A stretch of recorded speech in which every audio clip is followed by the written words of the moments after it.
At 6 p.m. on Monday, April 6, 2026, and we all rise to the pledge. I pledge allegiance to the flag of the United States of America, and to the republic for which it stands, one nation, under God, indivisible, with liberty and justice. Members of the board, please state their names. Diane Knopfel, Trish Caruso. Laura Lambert, Chris Fowler. John Harrington. Kathleen Pelletier. And then the members that have joined us in the room tonight, if we go around, would you mind please clearly stating your name for our minutes transcriptionist? Kim Fox, Jason Fox. Peter DeSantis, facility. Margaret Jordan. Nick David. Melissa Edwards, Armin Verville. Mike Frasnell, EDC. Jennifer Chase, Robin Bello, Timothy Silvernail, resident. Allison Turcott, Chad Pelletier.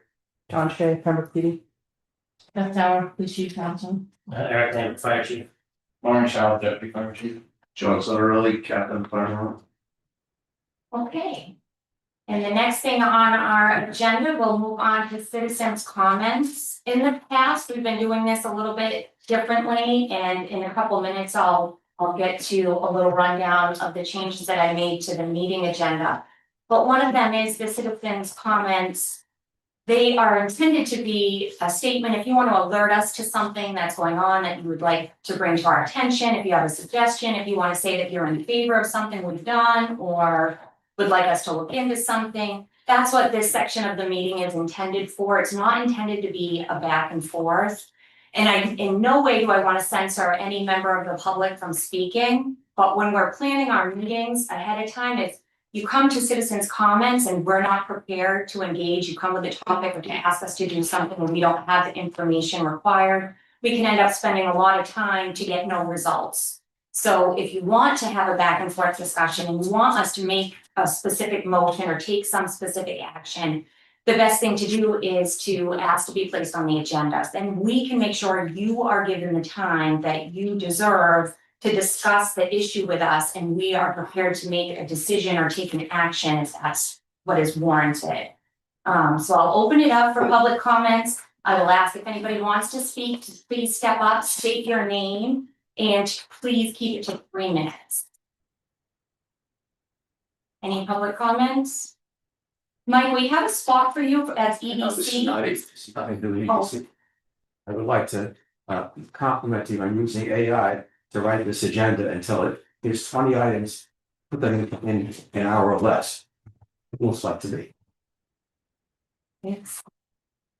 All right, so no other public comments, that's it? I just got a question regarding the website. Have you guys gone through and checked for like broken links and like organizing it a little bit better? Or what's current process with that? I believe it's a work in progress, but I would say if you want to have a discussion about it, you should reach out to the town administrator and we can put you on the agenda and really dig into it. That way we can be prepared, we can meet with him, we'll know what's going on with the website, and hopefully be able to specifically address your issues. Can we put that on the agenda for next meeting then? Yes. Okay. Thank you. Any other public comments? Okay. Hearing none, we'll go into the department committee reports. I'm going to start off addressing the changes to the agenda. I'm not going to verbatim read through the informational sheet that I prepared. I think everybody's been able to see that online. I just want to stress that my objective in this was to split it into 2 different sections: information, then decisions. So the beginning of the meeting is an informational portion where citizens can speak and alert us to concerns. Department heads, committee members can give us reports on what's going on. That section of the agenda, by no means is it mandatory. Department heads, committee members do not have to attend and speak. It's an area for them just to share information. So say they've started a project, they don't need any action from us, but they just want to update us. Like with the transfer station check, we come in and say, we've had the bins for recycling dropped off, just giving you guys a heads up. Maybe they know something's coming down the pipe in a month or so. They don't need us to take action on it yet, but they just want to alert us. they could come in and choose to share that information in this section of the agenda. I would request that the department heads let the town administrator know if they are gonna be speaking, so that we can try to balance our time with this agenda and make sure they have an appropriate amount of time to speak. So when I was creating this, I just kind of gave 5-minute slots, but as a department head or a committee member, you know what you're gonna talk about. If you feel that you need more time, by all means, let John know. I have a lot to fill them in on. I think we're gonna have a lot of questions. I'm gonna need 10 minutes, and we can make that adjustment. If you are not gonna come in and speak, then in the future, the agenda won't show a time slot next to that department. We'll leave it vacant. But I still wanna list the departments, because I realize that sometimes things pop up, maybe on a Thursday, especially police and fire, they're working through the weekend, something may happen over the weekend. That at the last minute, they say, oh, I really should go in and talk to the board about that. So, and that's okay, if we don't have a time slot for you, we'll work you in, but I wanted to keep it there. So in the future, if you see a timestamp, that means they are planning on speaking. Another option is, I know you're busy and maybe you have no reason to attend the meeting, you have something going on. You could always send a written report too. You don't have to come in person. That written report could go into our consent calendar. The board would accept it and it would update us on whatever you have going on in your department. So it's up to you how you want to handle that. I did not mean for this part of the agenda to be anyone to feel like it's mandatory. It's just a place to make sure that information is shared. As a board, it's our job to see the forest through the trees. And I think there's been a lot of times in the past when we have been making decisions on things without realizing that all of our departments are like a tapestry. Everything is interweaved. There's the cost of doing something that we can see the dollar amount, and then there's the opportunity cost. Every time we devote dollars towards one thing, it means there are other things that need to be addressed that we're not going to be able to deal with. And before we make those decisions, it's very important to me that this board truly understand all aspects, how all of the operations across our local government are going to be impacted by those spending decisions. And that, but the only other big change is over the years, again, going back to public comments, people have expressed, the public multiple times has expressed some frustration with only being able to make comments at the beginning of the meeting. Because previously, when all of our information wasn't uploaded ahead of time to the public, they would just see a topic and come in and they didn't know what we were gonna be talking about. And so repeatedly, I would hear people say, how can I weigh in? How can I tell you how I feel when you want me to speak at 6:05, but you're not discussing it for an hour later and I never have a chance to chime in? We have been pretty loose in the past. We've let people speak when we are deliberating decisions, but sometimes 1 or 2 individuals get to speak and there are other people in the audience who never get a chance to. So I want to set up something that's really fair. Again, that's not a session for the public to deliberate or even ask questions, but I do want to give you the opportunity to voice your opinion. If we're thinking about a decision and you strongly disagree, or you think there's something we haven't considered, I think it's important that you be able to say, have you thought about this aspect of it? Or I just want you to know I'm not for this, or I think this is a great idea, that type of thing. So those comments really should just be a simple comment when you're letting us know your feelings on that. And that's about it. So for this agenda, I'd like to run it through how we have it written down with the changes. Moving forward, I'm open to suggestions from department heads, board and committee members, the public at large, the other board members. If there are other ways that we could streamline this or make our meetings more efficient and effective, I'm definitely open to those. So that being said, we'll move into our next department report, and that is our road agent.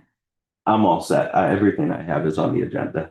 Okay, so then we will move to the next, Chief Howard. The only thing I wanted to comment on is we did have our Easter egg hunt this past Saturday. It was the first time we worked with Friends of the Library and Fire, and I thought it was.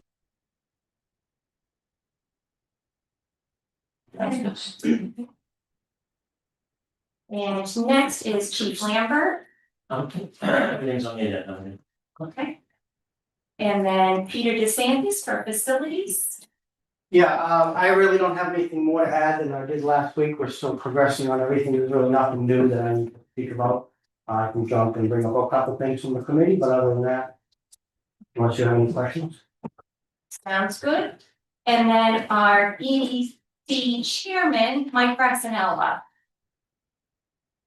Watch your head, Mike. Yeah, EDC is working on two concerts for June 13th and June 27th. On the 13th, we're inviting the Last Stand Country Band, who did a bang up job for us last May.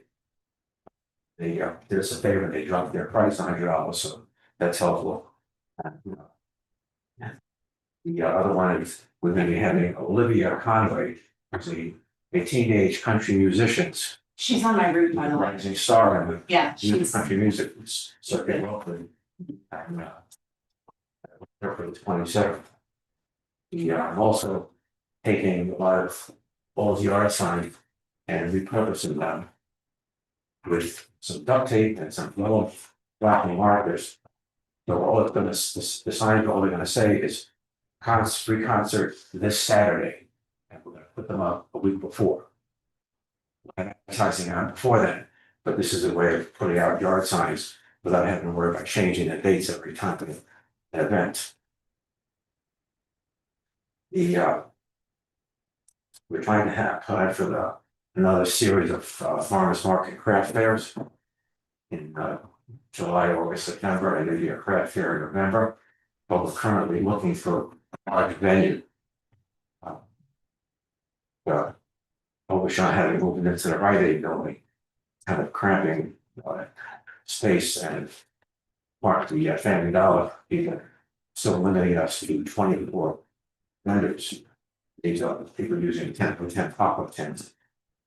So I'm just talking to Laura Morgan, whose husband Charlie Morgan owns former Keylock properties on the corner of Chester and 28. And she showed me a huge parking lot behind the daycare center that looked like an excellent location for a larger venue.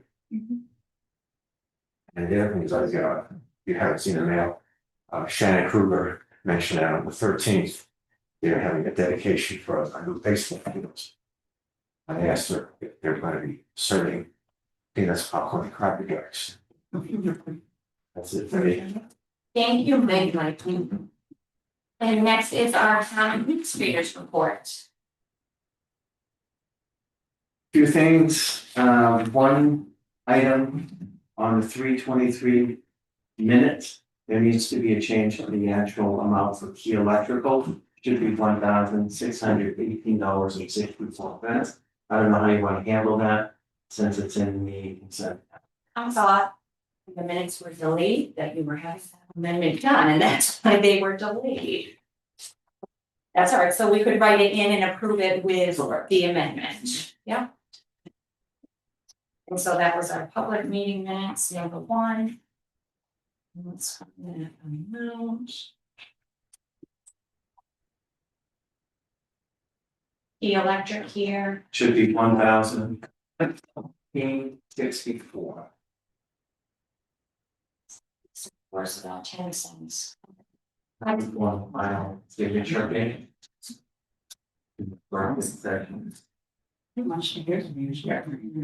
He, 1,000.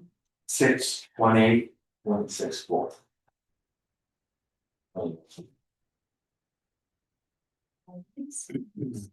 Sign will want to sign there at the bottom. And I have two personnel action requests for the board to consider. First is for a building inspector, Matthew Garside. To be hired at $42.60 an hour for 20 hours per week. The change will be, this will be a remote position, working closely with the multi-department and assistant for the on-site public resident interaction. And this new building inspector will make all building inspections, all meetings, phone calls and emails, and so our regular building inspector will be our that.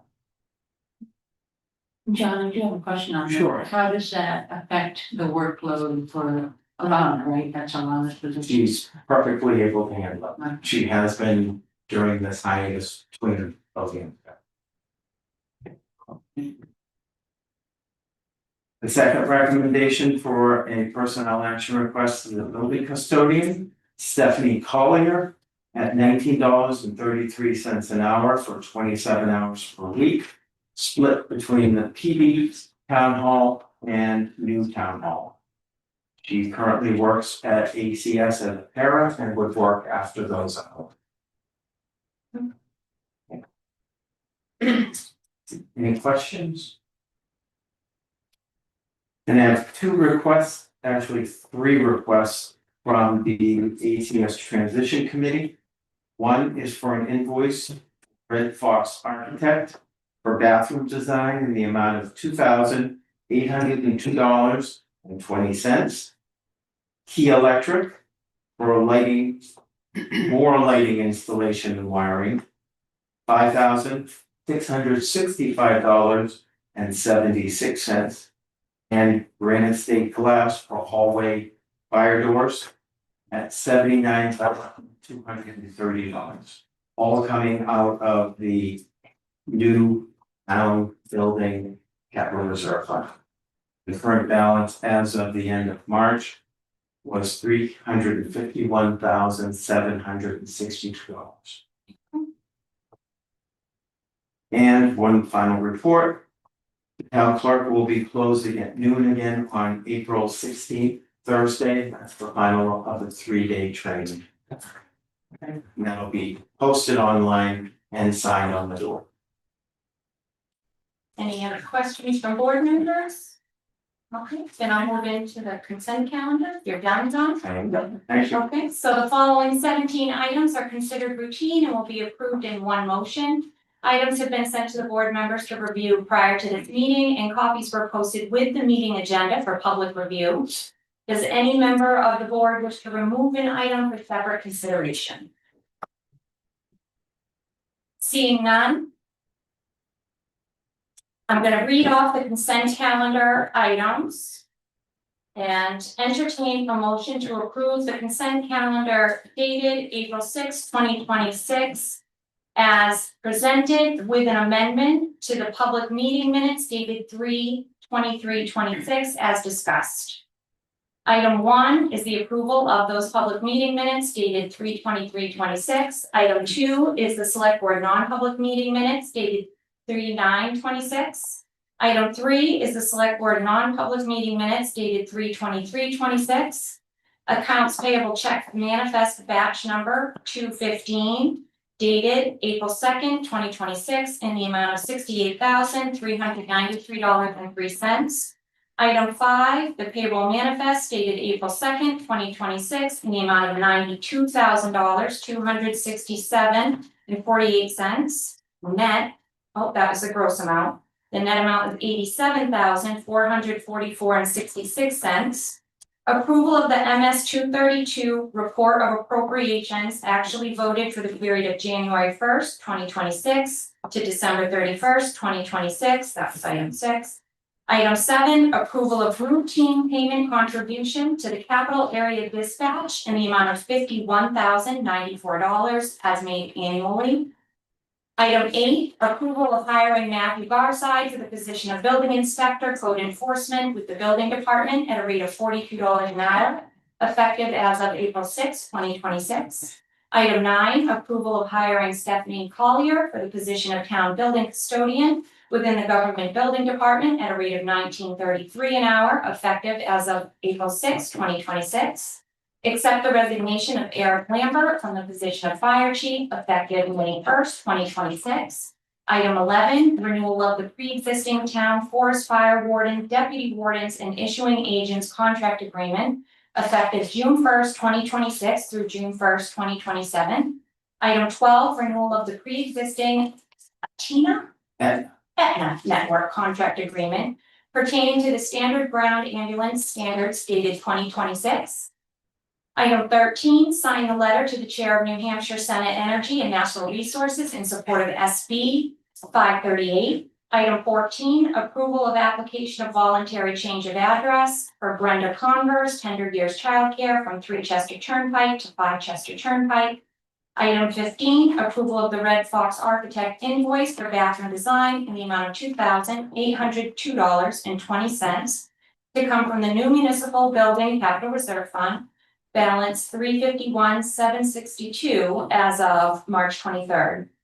Item 16, approval of the key electrical invoice for electrical work in the amount of $5,665.76 to come from the new building, municipal building capital reserve fund.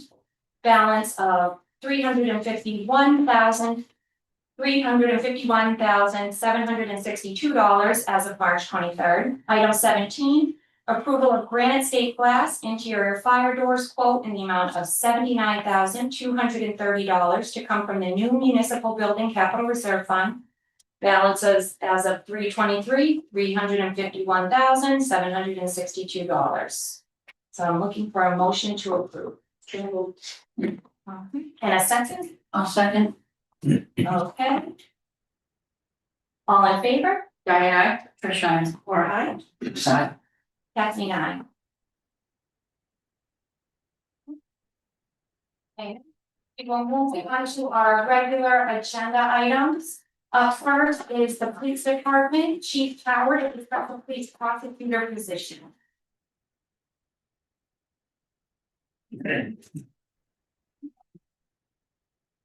Thank you. If you want to discuss the position, tried a couple times, I apologize, I wasn't able to make it last meeting, it brings us to today. Before I begin, I'd like to ask if I can have everything ready correctly 2 minutes. Okay. Yeah. Sure. Your submission of the. Yes, yep, so that would include, I have a brief statement, like I've gone over this a few times, but there's a few last things I want to be able to get out there. And then I believe you guys all have the 9 pages that I sent out last week, so should have got a chance to take a look at that. So in an effort to not miss anything, I am gonna read this verbatim.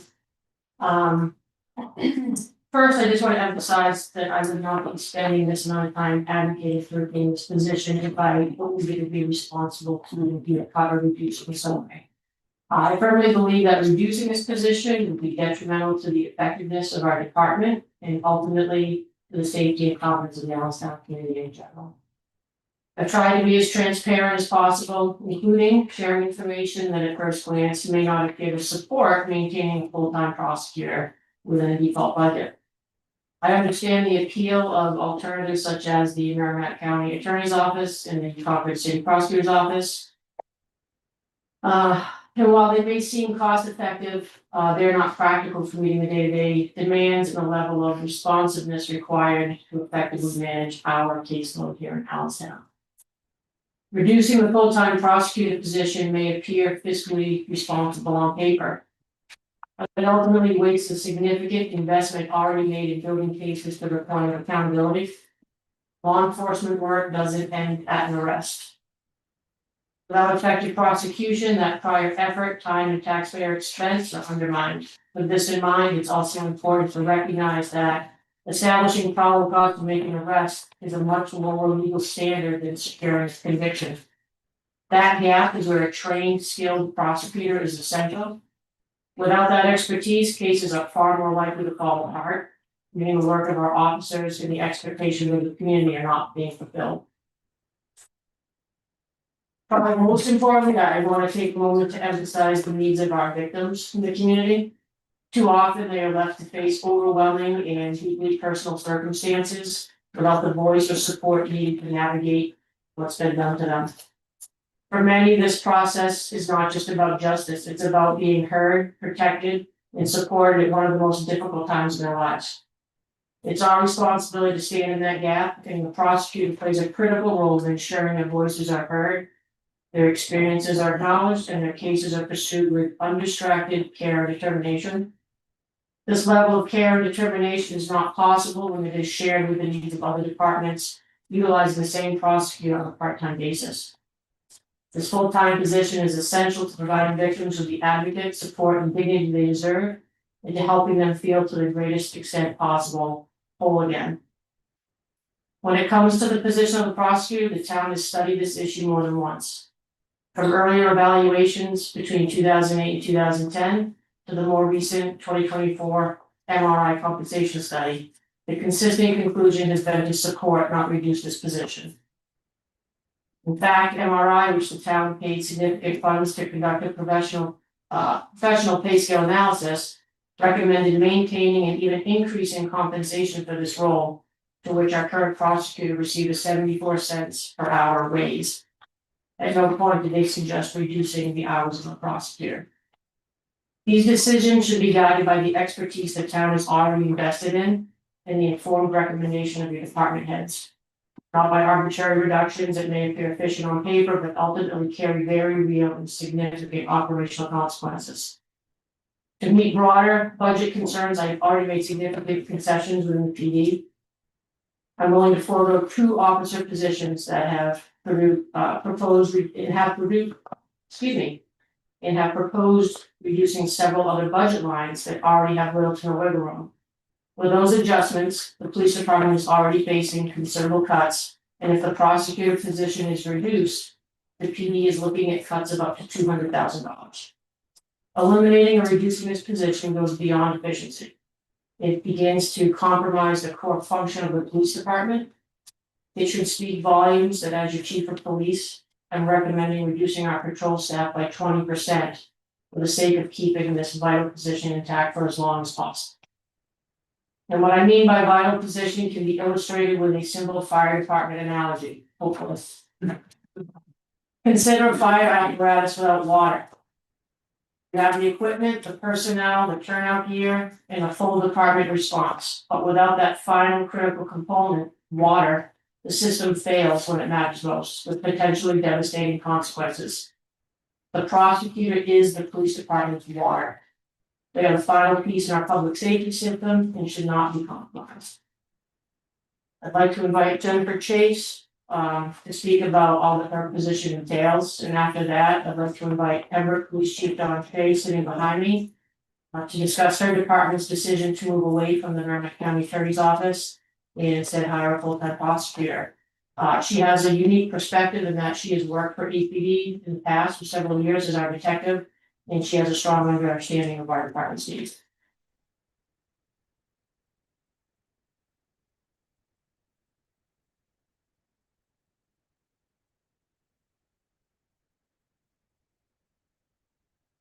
Evening. Good evening. Thank you for allowing me to speak tonight. Thanks for coming. I'm also going to read my notes verbatim. I'll start off by it's disheartening that exploring whether this position should remain full-time has required as much time and effort as it has.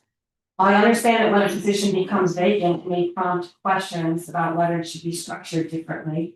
That line of thinking could be applied to any role in town government. I would never presume, for example, that the town administrator or finance clerk's positions should be part-time, because I do not have the expertise to assess what those roles require. However, when the individual who does have that expertise, the person who supervises the department and understands its day-to-day operations, clearly states that the role must be full-time, that assessment should carry significant weight. Yet here we are revisiting the same question that was raised and resolved just 1 year ago, concerning a position that has been full-time for over 20 years. That determination was not arbitrary. It followed unsuccessful attempts to rely on part-time legal support, which proved unworkable. Utilizing a part-time assistant county attorney did not work for supporting the department, nor did the services of a contract attorney. If you were facing a medical issue, would you rely on casual advice from someone without expertise, or would you consult a trained professional with direct experience? The same principle applies here. Those with first-hand knowledge of this police department's operations are best equipped to determine its staffing needs. The staffing decisions for the police department cannot be based on assumptions made by people who are not directly involved in the day-to-day operations. Allenstown is fortunate to have an excellent police department under the leadership of Chief Tower. Chief Tower has outlined the scope of this role, and having served in it for nearly 4 years, I can say unequivocally that it is not a part-time position. 3 prior chiefs over the course of 20 years have reached the same conclusion. Importantly, Chief Tower has demonstrated a strong commitment to fiscal responsibility. In the past year, she has made hard decisions regarding budget cuts in the department, and she has proposed difficult budget cuts for the future. The fact that she continues to advocate so strongly to keep this position full-time and has proposed future reductions in her department in order to preserve it is very telling. As the chief pointed out in her prior handout you all received, Allenstown is not directly comparable to many surrounding small towns that come to mind. Its unique geography, including major travel corridors in the Bear Brook State Park, combined with its population characteristics, results in a higher volume complexity of criminal cases. Above and beyond the expected driving infraction offenses, we see a significant number of felony offenses to include thefts, drug offenses, assaults, and threats. The demands of this role are substantial. Court obligations alone can consume up to 10 hours per week, with hearings regularly scheduled on multiple days and often added on short notice. Beyond court appearances, the workload preparing cases, reviewing extensive evidence, coordinating with law enforcement, communicating with victims and witnesses, negotiating with defense counsel, and remaining available 24/7 for phone calls on urgent issues, to name a few. The position also requires a significant amount of legal research and writing. And please bear with me, when we give you an example, it might seem a little bit long, but I think it's a really good illustration of my responsibilities at the department. Recently, I spent approximately 20 hours in 1 week researching case law and drafting an objection to protect the confidential rights of a minor victim in a domestic violence case. The defendant's attorney asked if I would agree to continue a domestic violence case involving a father as the defendant and his teenage daughter, who was the victim. In every case where a minor child was present during the incident, or the victim is a minor, it is required that DCYF, which is the Division of Children, Youth, and Families, be notified. Defense counsel in this case was looking to have a review of and potentially access to the DCYF records. DCYF records are confidential. I said I would agree to the continuance, assuming the defense counsel can make the requisite legal showing to have those confidential records reviewed by the court and potentially released. As probably all of you are aware, there are strict protections in place regarding confidential records. You think of medical records, counseling records, mental health records. The same rule applies to DCYF records. On the surface, you may not care about that, but if it was your child, you might care. The state of New Hampshire has decided we should care about protecting the rights of victims, ensuring that defendants are held accountable for their crimes and that ultimately justice is served. When I read the motion submitted by the defendant to obtain access to those records, the motion contained citations to 15 cases, some of which were out-of-state cases, some of which were federal, United States District and Supreme Court cases. As part of the process to release confidential records in a court case, the judge has to do what is called an in-camera review. That means he will receive the records, read through them, and determine if any of them would be helpful in the defendant's defense. But before the judge can review those records, the defendant has to meet a minimum legal standard to show those records should be released to the judge. I was not familiar with most of the cases cited. In fact, I really was only familiar with one, which was like the Seminole, New Hampshire case on this issue. I could have chosen not to read all of them. I could have chosen not to object to the request for those confidential records because the burden of proof is minimal, and the judge would have to review them anyway prior to any release. In fact, I assumed after my conversation with the defense attorney that the standard would be met because it is fairly low. But doing due diligence, I read the cases the defendant cited, and I read the cases those cases cited. And as I read through the cases, I realized the defendant did not make an adequate showing for release of those records. And so I filed an objection. First and foremost, I believe the defendant had failed to allege an adequate basis for release of those records, but also because I believe this minor victim's rights are important. And the protections our judicial system and criminal justice system afford her should be strictly adhered to. This level of diligence is essential to ensure justice is properly served. Imagine as a part-time attorney how easy it would be to not challenge the defendant's motion. Would a part-time attorney have 20 hours to devote in 1 week to responding to a motion? State's objections have to be made within 10 days of when the defendant files their motion. Precisely, because I'm employed full-time, I could devote the time necessary to research and write that motion to ensure this young victim's rights were protected. If I had failed to file an objection, the police department would probably never know. Defense counsel isn't going to say anything to them. The judge isn't going to say anything, as the defendant and prosecutor are responsible for filing pleadings in criminal cases. If I fail to respond in 10 days to motion, then the judge will only consider the defendant's motion. This is one of the risks that I envision if the board elects to convert this position to part-time. Cases will be shortchanged, and as a result of that, so will victims. That seems like a big risk to take when this position already has sufficient funding. Failing to respond adequately or at all can have serious consequences. As I just mentioned, motions may go unchallenged, cases may be weakened or dismissed, and victims may be left without proper advocacy. These risks are not hypothetical, they are inherent in reducing a role bestowed to part-time status. Chief Tower has provided substantial data demonstrating that such reduction would be short-sighted. While these things may appear manageable in the short term, it only takes one overlooked detail or underprepared case to result in a dismissal that could have been avoided. That outcome would not only undermine justice, but also fail the citizens and victims that this department serves. Averting this position to part-time would create unnecessary risk and ultimately do a disservice to the community. This role has been full-time for decades for a reason, and that reason still exists today. Thank you. Thank you. Thank you. Can I ask a question? I would like to let Dawn, finish yeah, and then let that, question. and then we'll open it up for the board to discuss. So Dawn, if you're ready to read your statement. Sure. I don't have a prepared statement, just said on notes that prepared. I'm here to support Chief Tower and the Allentown Police Department in saving this position, I guess, in their efforts. As former employee of the the Allentown Police Department and now the current chief, I'll give you a little backstory on how Pembroke got to have our position, because after I moved over to Pembroke, I fought for the prosecutor position, in-house position. We were using the county attorney's office as our prosecutor for our violation and misdemeanor level offenses, paying them for that service. And we were experiencing a number of issues with that system. We had no oversight over that employee. They're not an employee of the PD, so we had no way to have any supervision. We had very limited say on our own cases. Decisions would be made, sometimes without our consultation or our knowledge, until after those offers had already been made. And the impacts of that were absolutely catastrophic. We are in a crisis for hiring police officers right now. So morale is a big deal. So when officers go out there every day and they put their lives on the line and they work hard to make good cases, abide by the law, meet the standard to make arrests, and then when those arrests, the analogy of the no water in the fire truck, that couldn't be more appropriate.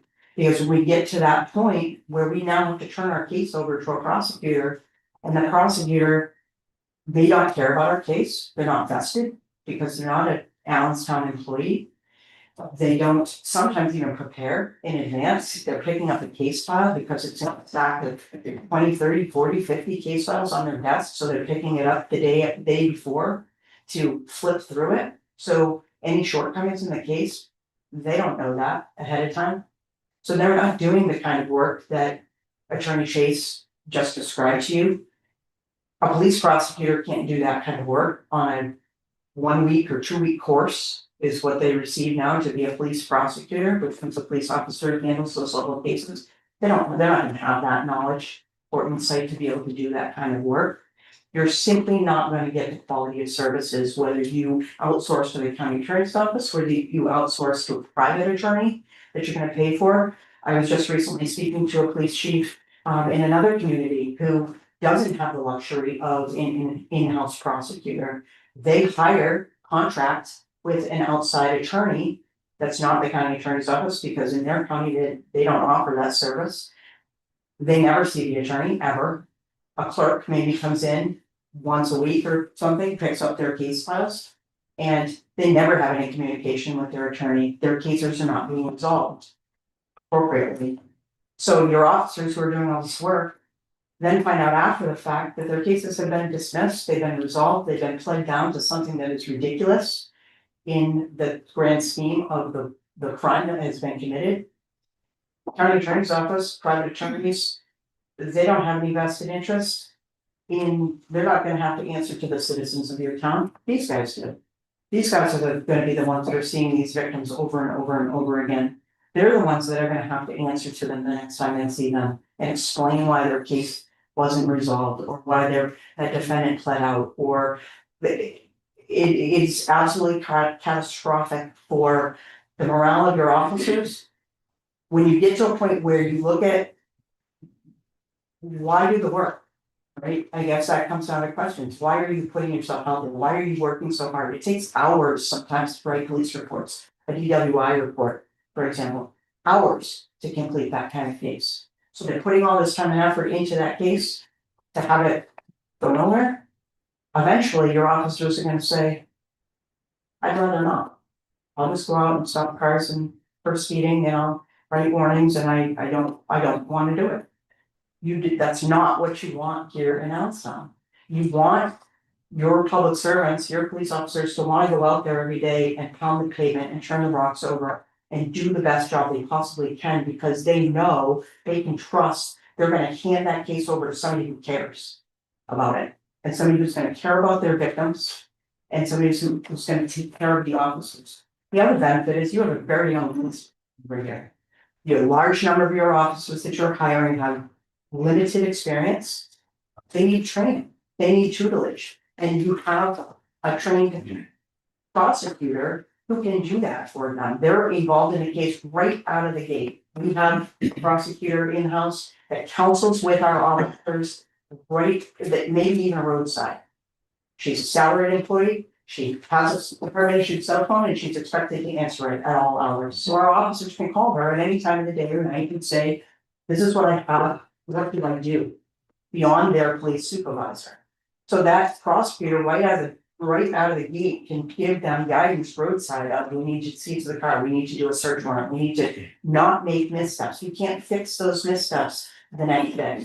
So if those decisions aren't being made, you're not gonna get that from any other service. You're not gonna get that from a prosecutor that is part-time. You're not gonna get it from your county attorney's office or a contracted attorney. You're not going to get that unless your prosecutor is an employee at the time. When I went over to Pembroke, I used Allenstown as an example because I worked here. I knew the benefit.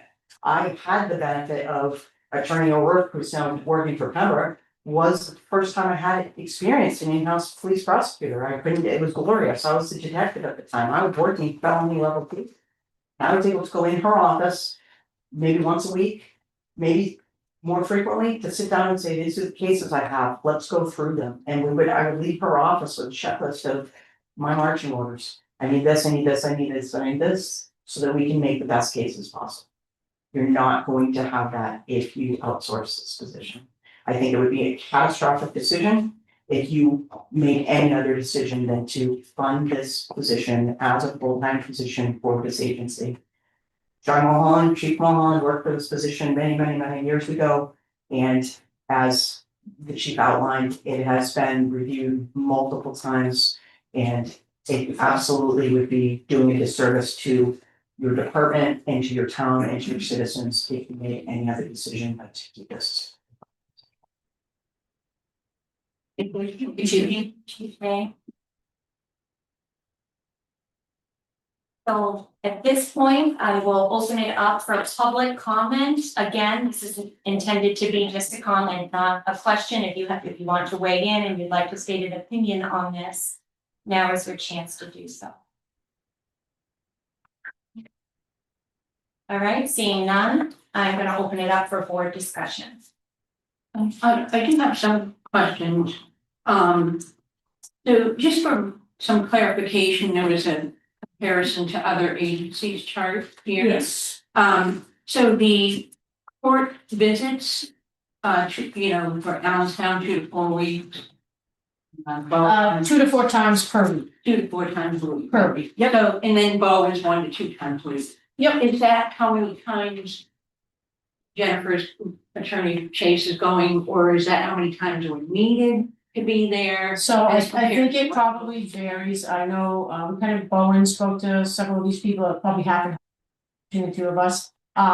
These are pretty much like the days scheduled, so we have 2 to 4 days scheduled depending on what types of cases come in, whether it's a next day arraignment that wouldn't normally be a court day. But some of these where it says 1 to 2 times a month, it's because they just don't have the cases, they're not needed because there's nothing to bring to court that week. So that's kind of where you're seeing those discrepancies, like once or twice a month versus 1 to 2 times a week. For who is it here? Bo, they're getting their stuff done 1 to 2 days a week. With our caseload and the different types of hearings, arraignments and whatnot, it can be 2 to 4 days a week. Okay, That's just how it's scheduled with the hooks at court, and that might be a function of how they just simply do things in Concord. and is it more based on caseload? I would say it has as everything to opposed do with caseload. the initial hearing didn't get the results that was needed. That might be something, Jen, you might wanna speak to. Yeah, so So- it's, you know, the court is the one that schedules when the cases are gonna be heard, so they get, you know, they are there for the arraignment, and at the arraignment, they schedule the hearings for the trials, for the cases and whatever other hearings need to be scheduled, like probable cause hearings. So they're the ones that manage it, but I don't know of a week when I don't need to go to court, you know, at least one day, sometimes twice a day. On Thursdays, we have a trial schedule, then in the afternoon, we have probable cause hearings. On Monday, I think you already stated this, right? So 2 to 4 is probably, I'm usually there at least 4 times a week, I would say. Sometimes more, and sometimes there might be a video hearing on a Friday. Usually the judges are there on a Friday, but I have to be available for, let's say somebody gets arrested and they were held overnight. They're gonna be heard, the arraignment's gonna be heard the next day. The court will do that by video, because even though our judge isn't there on Friday and hooks it, there'll be other judges like in Concord that will have the arraignment heard, and it's done via video, so I would call it through WebEx. Didn't appear that way. Thank you. So how do our cases weigh out with regards to success rate compared to these other towns I that are have, using a different type of? I don't have that information. I know that you can work on a case all the way, we were just discussing it today, right up to a trial date. The defense attorney might not be able to get a hold of their client, and you wait till you get right up to the day before, they show up the day of the trial, it's the first time, and then it pleads out. So all the legwork, all the research, everything prior has already happened, and it could plea out at the very end. I have not sat down with her to see, like, to trial what the, I don't know. Percentages are. But what I would say, just leading or going off of what Chief Tower just said, is that my philosophy, and I hope that a lot of prosecutors do this, is to be prepared. Because my experience in trials is there's always curveballs. And so if you're at least prepared for the trial that you anticipate, you're gonna be more ready for those curveballs. And I've seen prosecutors walk in and just start, as maybe you mentioned, or Grabbing the file. today, grab the file, start leafing through it and try to conduct a trial that way. That is such a bad practice. And certainly the percentage of being unsuccessful goes up if that is your approach. And so, yeah, there is hours of, work that's done in advance, and sometimes there isn't a trial, so all that work that I do, but I also know what the case is worth, and that's another thing that a prosecutor, at least experienced prosecutor, which is kind of off topic, you really want to know what your case is worth. So, because defense counsel on every single case, almost maybe 99% of the time is going to try to talk, it's like a used car salesman, going to try to talk you down on your offer. And you want somebody who knows what the case is worth, is like, I'm not going to decrease the value of this case. I'm going to take this case to trial because I'm not going to accept, I don't want any jail time, right? That's a big one. Well, this person can't go to jail. Well, this is a case in my mind that deserves some jail time for the victim or what have you. You want a prosecutor, I think, just speaking about what Chief Che was talking about, that isn't going to deal away those cases. Right? Those victims deserve to have the advocacy and the justice. But there are prosecutors out there, and I've seen them, that do, because either one, they're overworked. That is not unusual, so they just don't have the time to get prepared for those cases. And that's what is not going to happen if you have a full-time prosecutor. And Attorney Chase, could you also speak a little bit about the victims, whether they typically would have an attorney, other court-appointed advocates or other types of advocates, and their level of cooperation within a town that has a full-time prosecutor as opposed to a outsourced prosecutor? It's a really good question. So first of all, I was an assistant county attorney before I got hired to be full-time prosecutor in Allenstown. We had several victims advocate type of persons that were employed by the county attorney's office. Most police departments don't have that. So the prosecutor, me, will often, wear that hat as well, trying to I understand that there's some victim advocacy going on. But I also have to adhere to my responsibilities, to carry out my responsibilities as a prosecutor. And so that's a delicate line to walk, I think, sometimes, but I do have a lot of contact with victims. I often will be on the phone with them for an hour and just listening to what they have said. Sometimes it's just not about what happened. They want to talk to me about their lives. Right? They want to be heard. This is what happened to me. This is my experience. This is what's going on in this relationship. I think we'd want somebody that has that time. Often after an arraignment, they show up for an arraignment. Let's say I've advocated to help the defendant help. And they're upset or they just want to talk to me. I will spend sometimes an hour after an arraignment speaking to the victim and just listening. A lot of it is just listening to what they have to say. So there's just a piece of this that you can't ignore, and that's a big piece of, I think, what Allenstown, because they have a full-time prosecutor, is able to provide to the victims. And I think you were asking me about success. Were you asking me about How having those interactions with the victims helps with about cooperation? Yeah. So obviously that's a big challenge, right? In domestic violence cases is, that's we're talking about whether or not we have cooperation, because in theft cases, we're going to have cooperation usually on the victim. I think that when a victim trusts me, that can help the level of cooperation. It doesn't always, but I think it helps. And often what I'm looking for is, what does the victim want to see happen in this case? And I will certainly take that into account when I'm advocating for the resolution of the case. So I think having that access, and I never know when that's going to happen. I never know when the victim's going to call me out during the day, and I'm going to be on the phone for at least an hour. Those phone calls are really tough because there is no victim's advocate, right? And they just want to be heard. And I consider that to be a really important role that I fulfill in my job as a prosecutor in this time with the victims that I encounter. I hope they answered your Yes, question. thank you. Just a couple more questions. Talked about loss of patrol and, so talk a little bit more about that, that being the choice that you might make. Say that there's not, Thank you, Jack. First, I have some information I want to share that pertains to this in a way. So first off, I understand the importance of the full-time prosecutor. It's not that I think that it's not an important role or that it doesn't serve a strong, valuable purpose for Allenstown. But right now, if you look at the proposed plans from all of our departments for dealing with this default budget, and you look at our legal line that has been overexpended, it's $100,000. If we hold true to those plans, and that includes Beth already losing the officers that she spoke about, already doing that as part of her default plan. Right now, we're slated to be $20,000 over our default budget. Those legal fees are the tip of the iceberg. It is not unlikely that they won't at least double, if not triple, by the end of the year. So if we don't make a decision, where somebody's gonna get laid off. We are gonna get to the point where we do not have the money. And I personally, that is where I see somebody exiting a position. We see multiple other towns, a whole slew, who it may not be the most ideal situation, but have proven it can be done. I happen to know Loudon right now is looking for a town to partner with for a prosecutor.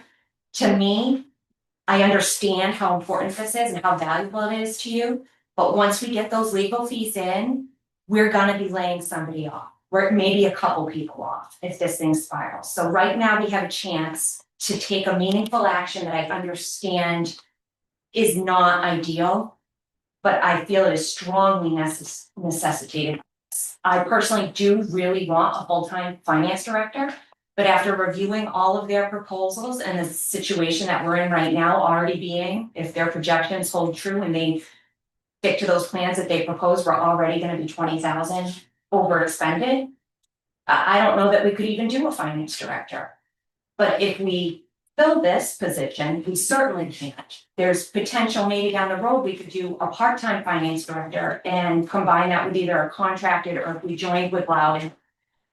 For the prosecutor, there's an avenue. Again, like I said before, it's our job on this board to see the forest through the trees. I see the tree, I get it, but I'm looking at the forest. So that's just my point out. Yeah, and I too, I wouldn't be considering this except for the default budget is a huge player in our decisions. For 20 years, we every position that comes before us to be refilled, you know. Um, my personal opinion is that, we have done very well with the prosecutor for many years, suited towns have very well. You know, we look at the types of cases that Allenstown has for comparison to like towns as far as population and so forth. We're heavier in our cases that are requiring court hearings. So that's a huge factor. Police morale, keeping the police officers that we have, I think is a huge factor as well. It's a tough decision, it really is. I can give my opinion, I fully support this. First, and I know we have budgetary issues, but I think we need to prioritize what's really important. And I support this full-time, maintaining a full-time prosecutor position, because first and foremost, the police department's in the people business. So it's our job and, you know, support their job to make sure that people aren't shortchanged with the justice system. They have no place else to go if the justice system lets them down. Nowhere to go. What are we gonna do if we have $100,000 in legal bills? I don't. Then we'll figure it out. We. With what though? We should ask about that, how reactionary. So That's my question, right? But My point is, we need to But are be you gonna- proactive. We can't just But are say you we're gonna gonna let figure it it out. Okay, thank you. I think that we have to keep in mind this is a bottom line budget and we can make adjustments throughout the year. It is a very important position and I agree wholeheartedly with Diane. It's a necessity, it's a necessity and I support it fully. But I think our bottom line budget, moving numbers around, we did it last year, I think we can do it again with all of our department heads working together. And us making decisions. That's my 2 cents, you don't have to agree. No, I get it, but last year we had a lot more leeway. Last year, trash was canceled, paving was I stopped. understand. We don't have those options now. It is a lean budget if you look I through it. understand. People will be laid off. There's no way we're Not gonna get that necessarily. money. So right now, we could take what is a full-time position, make it part-time without laying anybody off and hopefully navigate But through she- this. But you can't predict that. So I I'm. would like to move to the question. Do you have anything to add, Chris? Yes, actually, I do. I've had the opportunity recently to sit down with John. I've also taken the opportunity to talk to our municipal advisor at the Department of Revenue. And specifically asked them if it came down to the 2 positions, which one do you go with? Right now, I don't think we can do either. And their response was basically this: you have to look at the facts. And quite honestly, based on the amount of work that Beth has put into this, I fully support this the prosecutor position. I don't foresee how we can't do this. It's gonna be taking away a lot from this town, something that we need. As a board, we're trying to help our residents. Taking away the town prosecutor position is not helping our residents. There are way too many people in this town that need this more than they need a finance director right now. MRI is working. I was under the impression originally that MRI was only here once a month. That wasn't true. It was once a week. No, they're slated to be once a month, and right now that line is also overextended, just so you know. But we can get a hold of them anytime if there's a question from a department head or anything like. And they're spending more time, apparently more time here than I originally thought, which is good. So if I was to make a decision right now, my vote would be to accept this step moving forward with hiring a new town prosecutor, because this is too important of a position right now to put on the back burner.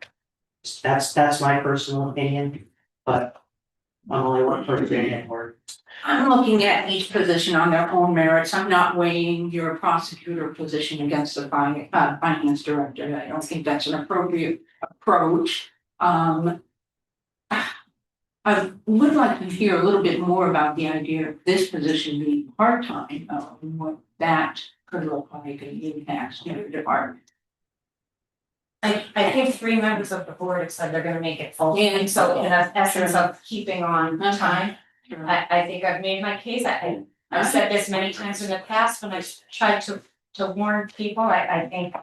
By the end of this year, we may be laying some people off, but well, for point of reference, the budget is 33% of the year, only 25% spent. That is no, I 80%. looked at your projections, so the No, spending. that is the town report from the finance department. No, the Yes, it is. spending. Okay. I move to the question, enough, The spending, we're voting. no, Yes. I am the chairman, And and I'm going to I answer. move to the question, that means discussion ends and we vote on it, am I correct, John? I'm going to clarify the point because what he said is incorrect. It's on that same page, right now. It is 33%. That is not what. 25% of the It's year. not what I'm That's what I'm talking about. But Eric, what I'm talking about is each department gave us a proposed plan for their default budget. Yeah. Did you all? Because Yeah. we asked for that plan. And what did You all Chad say? gave us It's as good as the a paper that it's proposed written on, because guess what? Tomorrow something can break that's really bad, or we could get a surplus. I'm under budget, he's under It's budget, the on town the under budget. plan. That man knows what's going on, that's thing. Right now, we are already 20,000 over for the year. If those legal bills mount,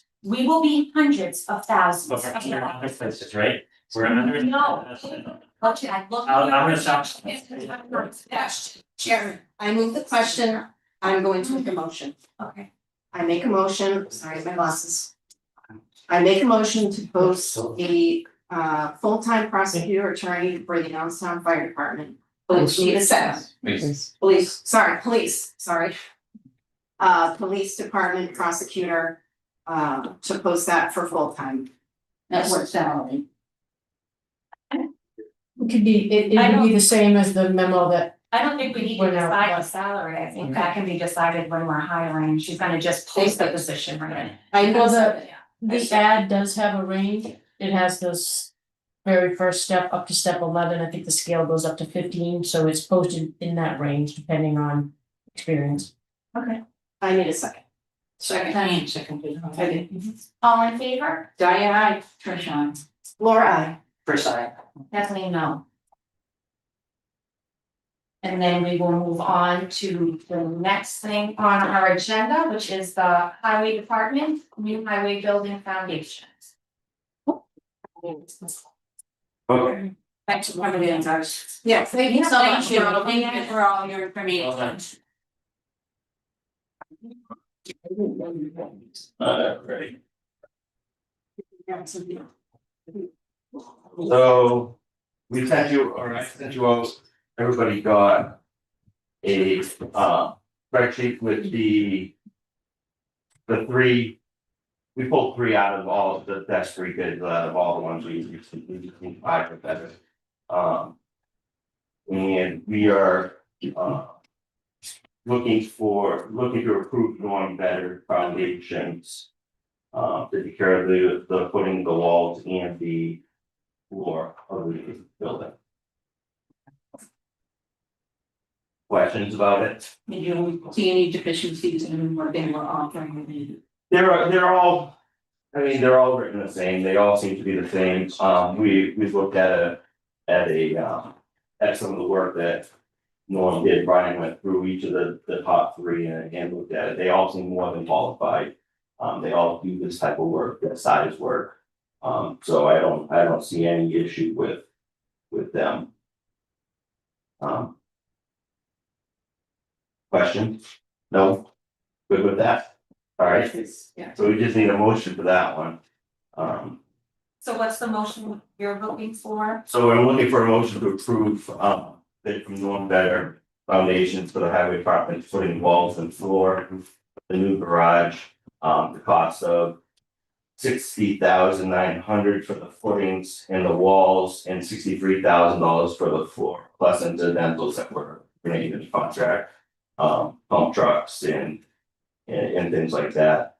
Those are all kind of moving objects, depending on how many days, it could be anywhere between 2 and 4 days for a pump truck, depending on how quick things happen and stuff like that. It's about which line? It's gonna come out of the new highway garage, Highway building capital reserve fund. that Which has a balance of, 519,000 or somewhere in that neighborhood. so moved, Second, All in favor? Diana, Trisha, Laura. Percent. Kathleen, I, okay, get used to remembering to say the all in favor part. Okay. Second one is the transfer station. So I sent you the 5 that we got back. We contacted 7 or 8 different companies, local, and these were the 5 that responded. So looking at it, Wind Waste Innovations was the cheapest of all of them. The only service they did not provide is a service for mattresses. We have to go with a separate company for the mattresses. That being the most cost effective company would be Green Mattress out of Brockton. And the only hitch with them is they will not come up and pick up under 60 units. 60? 60. 60. 60. So that's a trailer for them, and that's where it's gonna go. So it is a lot. Stockpile at the transfer station. Right, so the only solution that or the best solution that he had for us with that would be is, he said that most transfer stations will use a container, they'll purchase a container. Oh, okay. They'll pile the mattress, the box springs and all that in there, when the container's full, they'll come get them. The other option was for us to drive them down to Massachusetts, but we have to drive 40 at a time, which we don't have a vehicle. Right. So that wasn't an option at all. The savings for that, or with that company on everything else is significant enough. I think we go through the trouble of using 2 vendors for trash and then mattresses. So that being said, I am looking for a motion to hire Wind Waste. If you look at the motion that I put forward, it did not have. Can you read the motion, Chad? Sure. The motion to hire Wind Waste Innovations to service the transfer station for the MSW dumpsters and the bulky waste dumpsters, or dumpster. And allow the highway department to purchase a shipping container to hold mattresses, for the pickup by Green Mattress. So I intentionally left numbers out of that motion because it's a moving target. I'm assuming, or in talking with a lot of you guys, we're assuming that 10-yard dumpsters will carry us through. If we put in, my issue was is if we put it on a motion that we're gonna go with 10-yarders, it's gonna cost us $4,270 a month of service. If we need 2 more, or we need 2 less, we're back in front of you guys and we can't react quick enough. what are the regulations from the state on us having to collect mattresses at all? We don't have to, it's not like municipal solid waste, so we do not have to take mattresses. So that is also an option. The only hesitation I had with that is that when we put this forward to the voters, it was it was part of what we included in that. Our old contract, we paid $6 a mattress. Pembroke is in that contract, Coast is in that same contract. When their contract's end next year, they will be drastically changing their costs. It's statewide, it's region wide, it's just they do not want mattresses in landfills anymore. So a company like Green Mattress actually breaks down the mattress, they pull the metal out of the mattress, they separate everything and it gets shipped off appropriately. What would we have to charge per mattress? So I'm guessing in that depending on what we decide tonight will depend. I kind of did a draft transfer fee. Depending on which way we go, but we're probably in the neighborhood of somewhere between $65 and $75 a mattress. Really? But Concord right now is 50. Yeah. So there's and everybody else will join us sooner than later. You know, it's just a matter of when your contract runs out. Yeah. You know, I talked to the public works director of Pembroke today, and he said middle of 2027 is gonna us. So it's just part of the new contracts coming through. So, I mean, that's basically the two options we have, is either we do not or we do collect mattresses, you know, and that's kind of you guys' And set a fee for that. and set fee, absolutely. Yeah. Yeah, with the new contracts, there'll be a fee for a lot of things, and we'll have to kind of go work through them. But when you guys do this, I will send you out, once we know which way we're going, I'll send you out a comparison with the local, with our surrounding towns and what they're charging now and what we need to charge in order to not have any additional costs for the first year.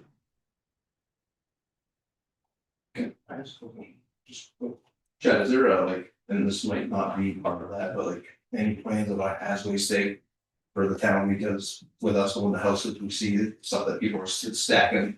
So we talked it and we've pulled up, there's a grant, but it's matching funds through the state for hazardous waste, or hazardous waste day. And it can be very, very costly for us. So is there room in this budget? I don't know. But it was something that, I didn't know it was part of this. it is not part of this, no. No, because it's not required by, No, yes, it's just for one of us, those so. things, if they start throwing it in your trash dumpsters, then that can cause. That's all. Yeah, and we've dealt with it in the past, it's been there before and we have to deal with it. And it's crazy, I was not to go off on the hazardous waste thing, but a can of WD-40 with WD-40 in it is a hazardous waste according to DES. So some of the stuff they considered hazardous waste. A little on the crazy side, but Okay, I forgot on your last item, I'm still getting used to my own new agenda, but thank you for reminding me. Good. Are there any other public comments? Anybody else have anything they'd like to say? No, right, so then.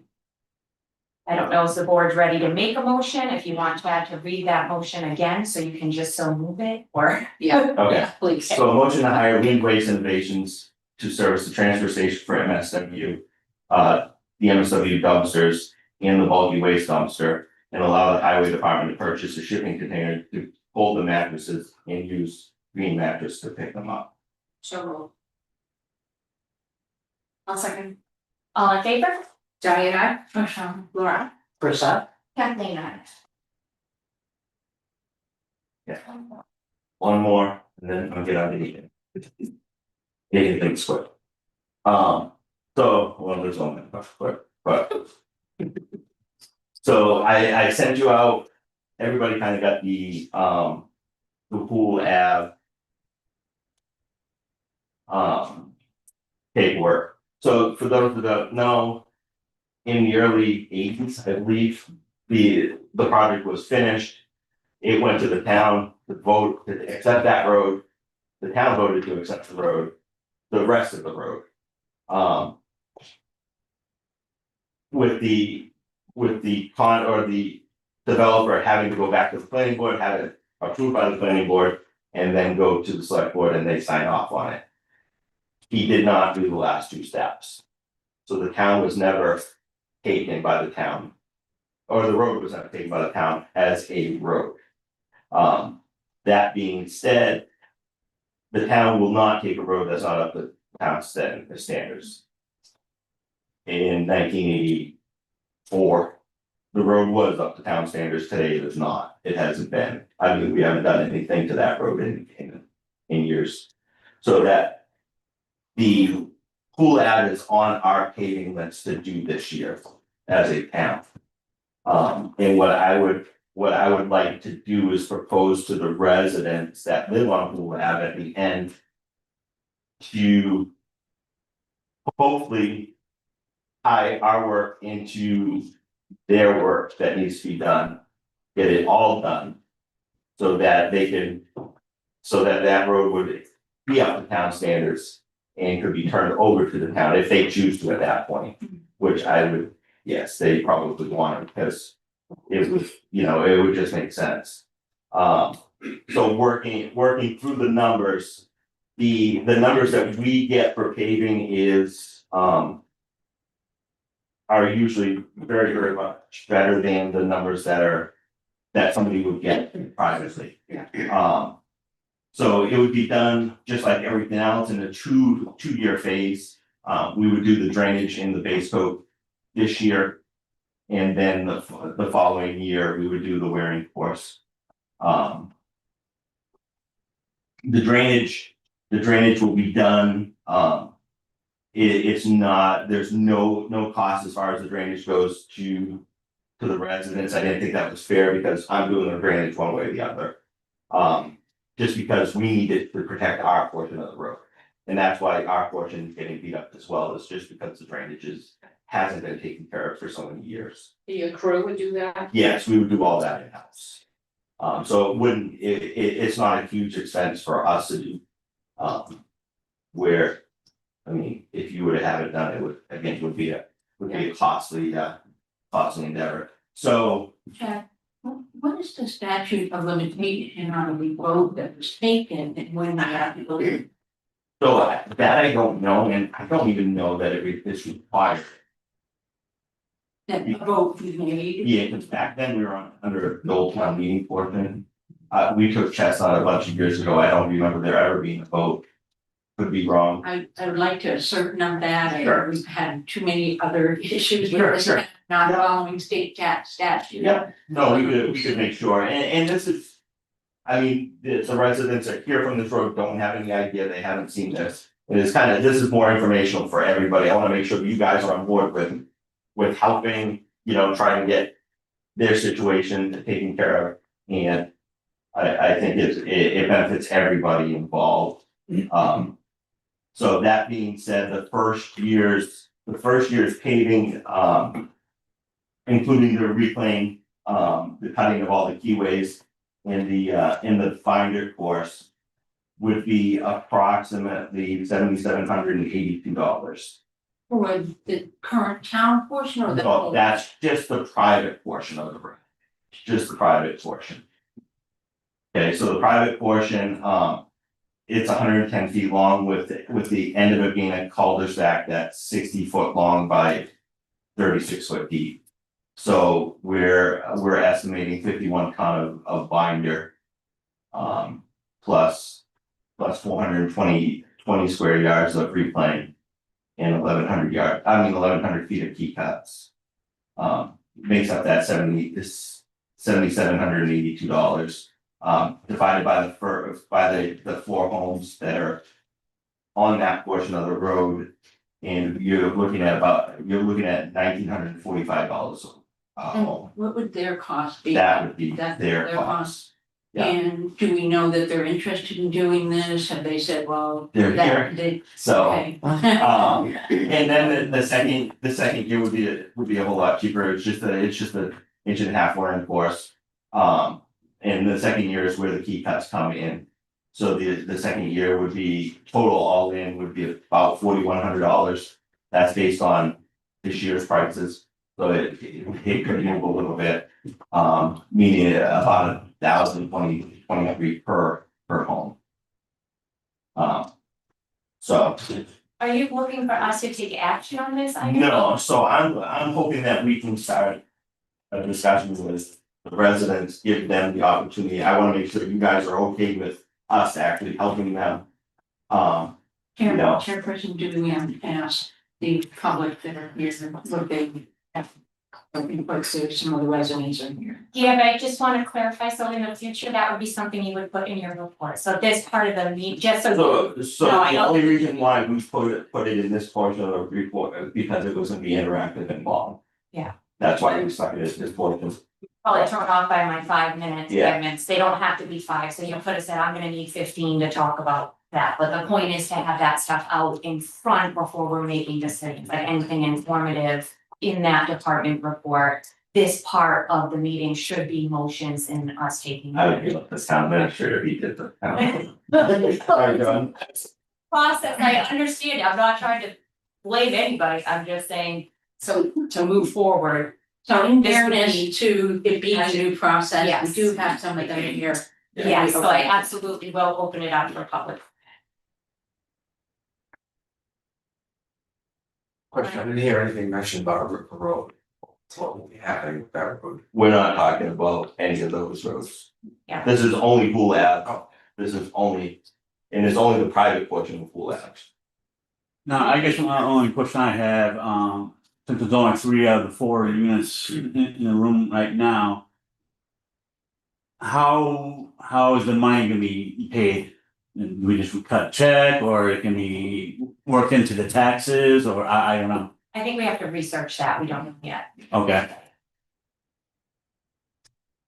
I just think too that the board should understand that we've lived on the road for 20 years now. They have wonderfully plowed since. We have mail services, we have delivery services, all of the things that you typically wouldn't on a private road, we have. We did sign some big, I don't know, legal thing that Chad could dump the snow at the end of our road. There was drainage. It was removed by the town about 5 years ago. It was at the end of Pool Ave in front of our home. Unfortunately, it wasn't actual real drainage. It was like a drainage hole that then drained back out into my yard. So it didn't go anywhere except.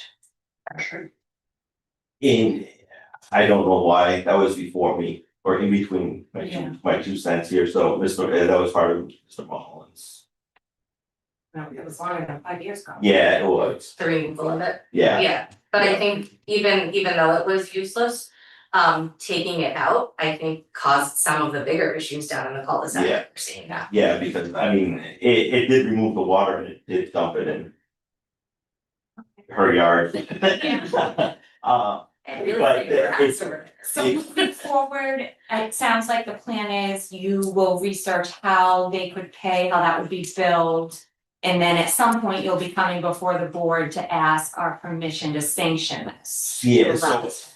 I think while we do that, or as we do that, I think we need to be able to, or as long as it's okay that John and I draft the letter, send it to each resident, so the one that isn't here understands what's happening.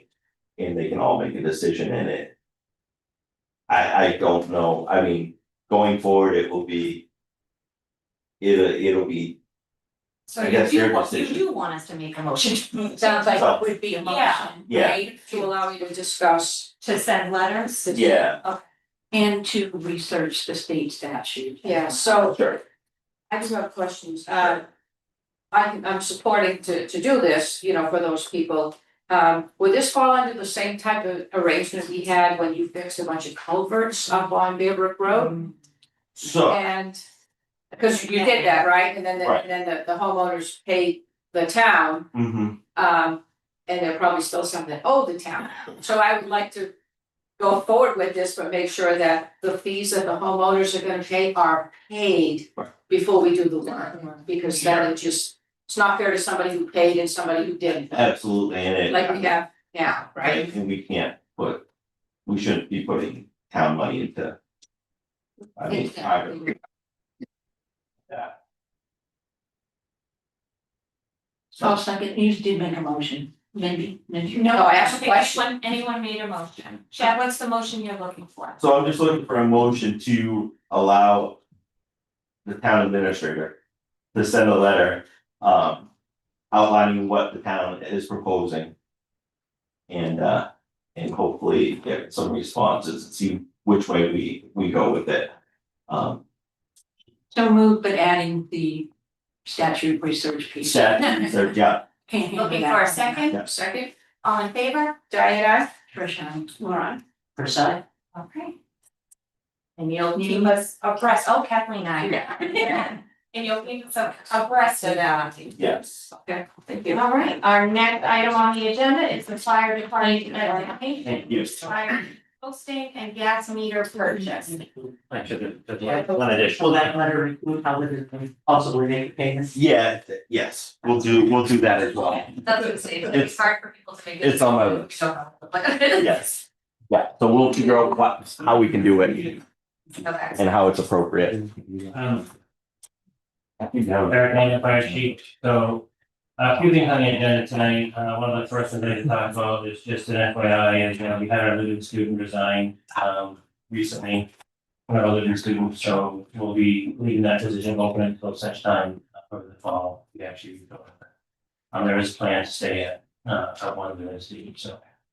That's that, the second thing on the list today is with the default budget as we plan forward, we had originally proposed, $82,000 to take out an emergency services revolving fund for the offset of the budget expenses for the year, but with the default, that obviously has changed how we're gonna offer. So what I'm doing is I put forward, you guys could have a thing that states I'm requesting you up to $160,000 out of that fund. It doesn't mean we're gonna spend every penny, but it means that we have the leeway of the town.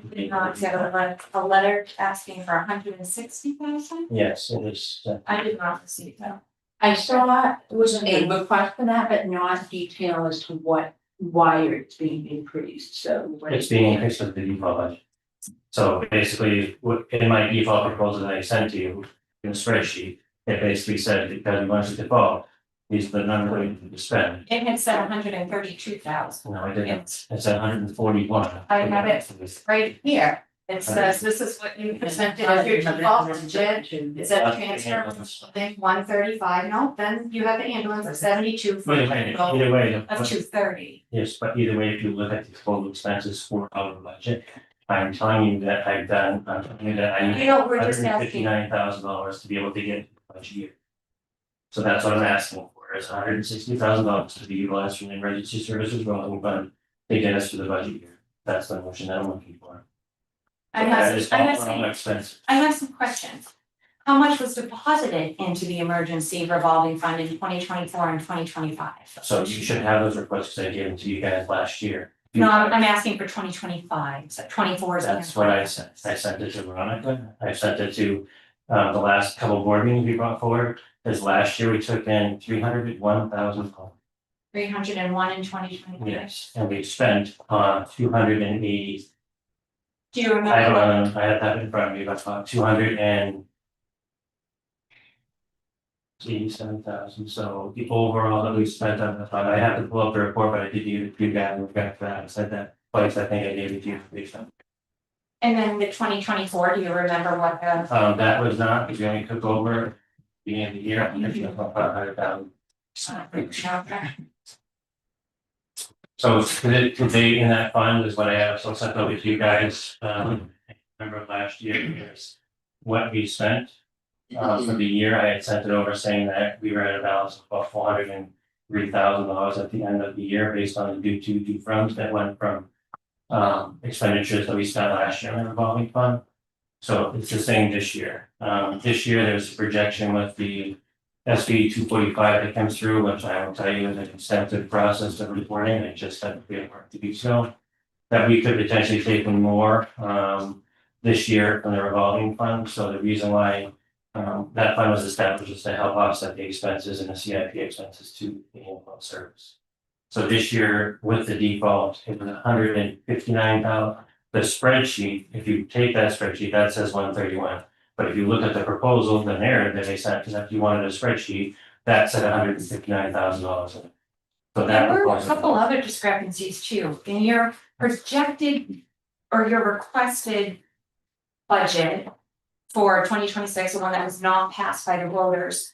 Your full-time budget number was 314,883. But when we asked for your default projected spending plan, this one right here, that went up to 365, 344. Why? Not a discrepancy, there's no discrepancy. It's basically what happens when I presented my budget to all of you, is I told you $82,000 net proposal, I said that some of the expenses. No, but it doesn't. Oh, let me finish, please. I don't think you understand my question. I do, I understand it fully, it says 314, but the total expense to run the service is 360. Out of those funds, $60,000 approximately was gonna offset salary. So, and then the rest was gonna offset expenses of EMS equipment and other items. So that's what, there's no discrepancy, that was the proposed budget that did not pass. In my default budget, You asked for a spreadsheet that says, this is what my total salary was, and then you look on the column to the right of it, it's gonna tell you what we were short. That's what that explains. Right, so when you look down that, the reason why I'm asking for 160,000 is, if you take that narrative in that spreadsheet and you look at it together, you're gonna note there was $159,000. That's what I'm asking for, to make sure the service still runs, unless you don't want the service to run. I don't think it's a question of not wanting it to run, Eric. I think it's a question that we need to make sure that we're spending the money wisely and not overspending. And you don't think that the fire chief will be responsible? Let's be real here, I'm gonna make a point, is you pay me thousands of dollars to run this department. And I will come to you, and I've never been, and to your point on the budget thing, is last year we cried, the sky is falling all year. Right, I watched the numbers and those percentages, which I just cited earlier, and we were true to the end of the year, and we had a surplus.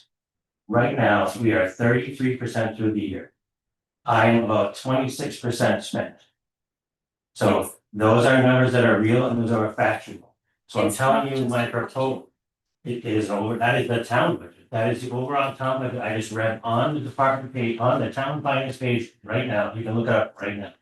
So I'm telling you that I need $160,000 to make sure that these fine individuals can actually provide a service to the citizens. I don't have an issue with taking the 160. My concern is that last year we took out 130, this year we're taking out 160. Is this revolving fund earning enough to continually sustain this? Plus, we're making the payment of 72,000. Yep. So I want to make sure that the operations that we have are actually sustainable. So the narrative that I sent at the last select board meeting, you guys wanted a spreadsheet, you wanted to ignore the narrative. In the narrative, I break down every single thing that's going out of the fund. There's actually a prediction of where we're gonna be with the revolving fund, but everybody wants a spreadsheet. Right, so I'm telling you up front that you pay me thousands of dollars, and whoever takes my position, I would expect the same from them, to predict where we're going. We made 300,000 last year. We right now, and you can ask every fire department member in here, we're ahead of Loudon this year, we're ahead of Bow this year, we're probably third on the list of call volume right now, at 300 and something calls. So do I expect our ambulance billing to go up? Yes, I do. So I don't think we're gonna have a problem with this. I wouldn't be asking for the money if I thought we were gonna break the bank. So that's why I asked for that support when you come here, because it's not just about a spreadsheet. I write narratives for a significant amount of time, explaining from point A to point where we're gonna go. And I feel like, no offense, but you ignore that. And sometimes we repeat ourselves at these meetings, because I come here on a regular basis, I can recite the revolving fund stuff in my sleep. Because I get asked all the time the repetitive questions, and you already know the answers. We don't know the answers, and you're being incredibly rude. No, I'm not. Incredibly rude in your voice and the way that you are speaking. Yes, you are. I don't, I am trying to discuss the budget and I have questions. yes, and you do, You can answer them respectfully do. without the condensation, without the tone in your you do, voice. but you've been It sent is this information, unacceptable. Kathleen, you've been sent this information and expression. And he has given the numbers, I understand the questions, but he has given you answers in spreadsheets that you Many guys have times. requested. I Yes. have not What? received the answers to the balance of the 2024 of revolving fund, how much it took in for the year, or the 2025. You did get my end of your report in January 2025, I sent the extended report. I just got those answers right now, Eric. You got. And it matters to me as the decision maker. This is information that I need to know when I am choosing to spend money or choosing not to. True, but the reason why I'm frustrated, Kathleen, is because I send this information and I spend a lot of time doing it. I don't have the time to spend, because I'm only 25 hours a week, but I send it to you, but then I go into these meetings and I get questions that you don't know what you're talking about, or what I'm not prepared. Just like when we sat down as a department head board and all came up with a solution to talk through the default budget, and I get questioned like I was trying to manipulate something, or I was trying to unbind things, and I wasn't. I'm trying to do the best I can for this town. But every time it comes to these meetings, your questions like that, you're frustrated, because I spend hours preparing stuff for you guys, and it's like you don't even read it. Because I've given you that multiple times, even that narrative I've given both of you multiple times, but you still come at me. I've poured through the numbers. I have my own spreadsheet. You do, but you also have a narrative that you had to. With the narrative, I sent the narrative. I have a narrative right here, and I Okay. did not see any reference in there to how much the Yes. revolving fund had earned over the past year. And that is So so what's concerned the again. I wanna I'd make like to sure. make a motion that we are allowed to spend up to $160,000 for the purpose of operating the fire department. For the operational expenses of the fire department for 2026. And I have that in the reading right there, and there's a verse in there you can read that will make it so it fits the needs of what we're supposed to. So moved. Second, All in favor? Diana.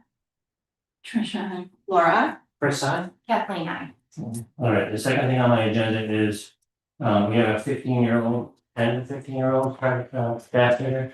That the auction and sensors have die on fire. We did purchase one last year, but by NFPA standard, we're supposed to have one per fire apparatus or fire engine. So right now through the capital reserve fund, I'd like $2,710 to be spent on the life safety equipment capital reserve to purchase a replacement gas meter that will match our other one, and it gives us also the calibration station to go with it and the two small units that go along with it in the provided package. Wasn't that in consent? That was already, we already took. Okay, so that's it.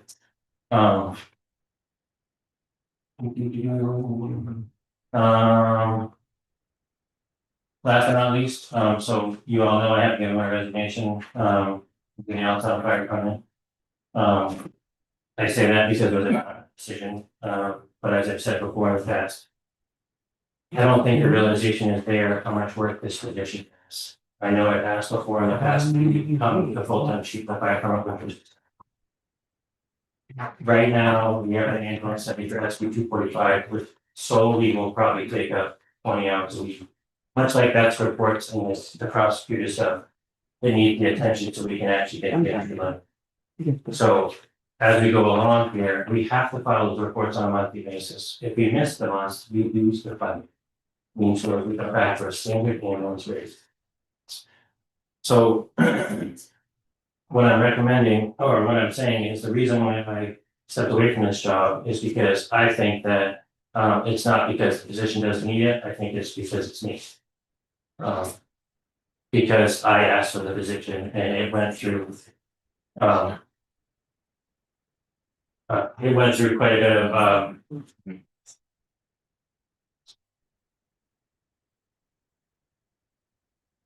so it went through quite a bit of stress. And the position is well warranted to have it. I work 25 hours a week now, and basically, I think, based on reactions at this meeting is, I think it's my time to move on. I've said it before, and I say it again, I thank the town for their time.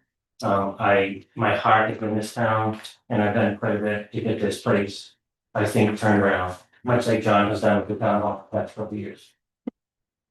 And I couldn't have done it without the support of the people that are sitting here, and the ones that are not here, because we were a tremendous team to get the fire department turned around. And I'm very passionate about it. So, but I think it's time for me to move on to somewhere else. So I will be starting the position at the end of the month. With that being said, I appreciate the feedback. I appreciated the interactions of the board. I know we don't always see eye to eye, but I will tell you that we've made some significant progress in this town. And I would hate to see that get taken down. So my recommendation in my exit for the end of the month is much like the police chief when Mike Stark gave his retirement. We have a very qualified individual in-house that could easily slide into that position. But in the interim, we have to have a fire chief at the end of the month, because I don't think this process will be finished for my exit. So I'm asking the board tonight to name that Captain John Satarelli as the interim fire chief until such time that you guys select the candidate for that position. So for full time. So moved. Wait a minute, you're serving until, or someone can second it. The end of April. Second. Before I start any discussion. So you are serving till May 1st. April 30th at midnight is my last. Okay, April 30th. But you're asking us to appoint a full-time chief? An interim chief until such time you hire either full-time or part-time. Oh, okay, I didn't know if you had said full-time, and I just didn't, we hadn't had a discussion about that yet, so. Yeah, and I will give you my recommendation, which is the next thing on my list is. Again, this position, Having a first, motion and a second, all in favor? Right, I'm not sure I understand whether the motion why they didn't. He made a motion for Satarelli to be able to serve as the interim chief. Part in the same hours that. Same hour. Yeah. Yes. Trisha. Laura, I. Chris, I. Kathleen. And my recommendation, and I'm saying this just like Chief Stark doing this here, is this position, as I just said, is a full-time position. We are now becoming one of the busiest towns in the capital area. We have a tremendous call volume, and we're only going to be growing. I don't lie to you, I don't come here to try to line my pockets to get to be full-time. I come here because the position needs it. I spend many hours, and Nick's over there shaking his head because he watches me go through this stuff. Doing this job, and it needs way more. The benefit to this is we need to bring in a full-time fire chief.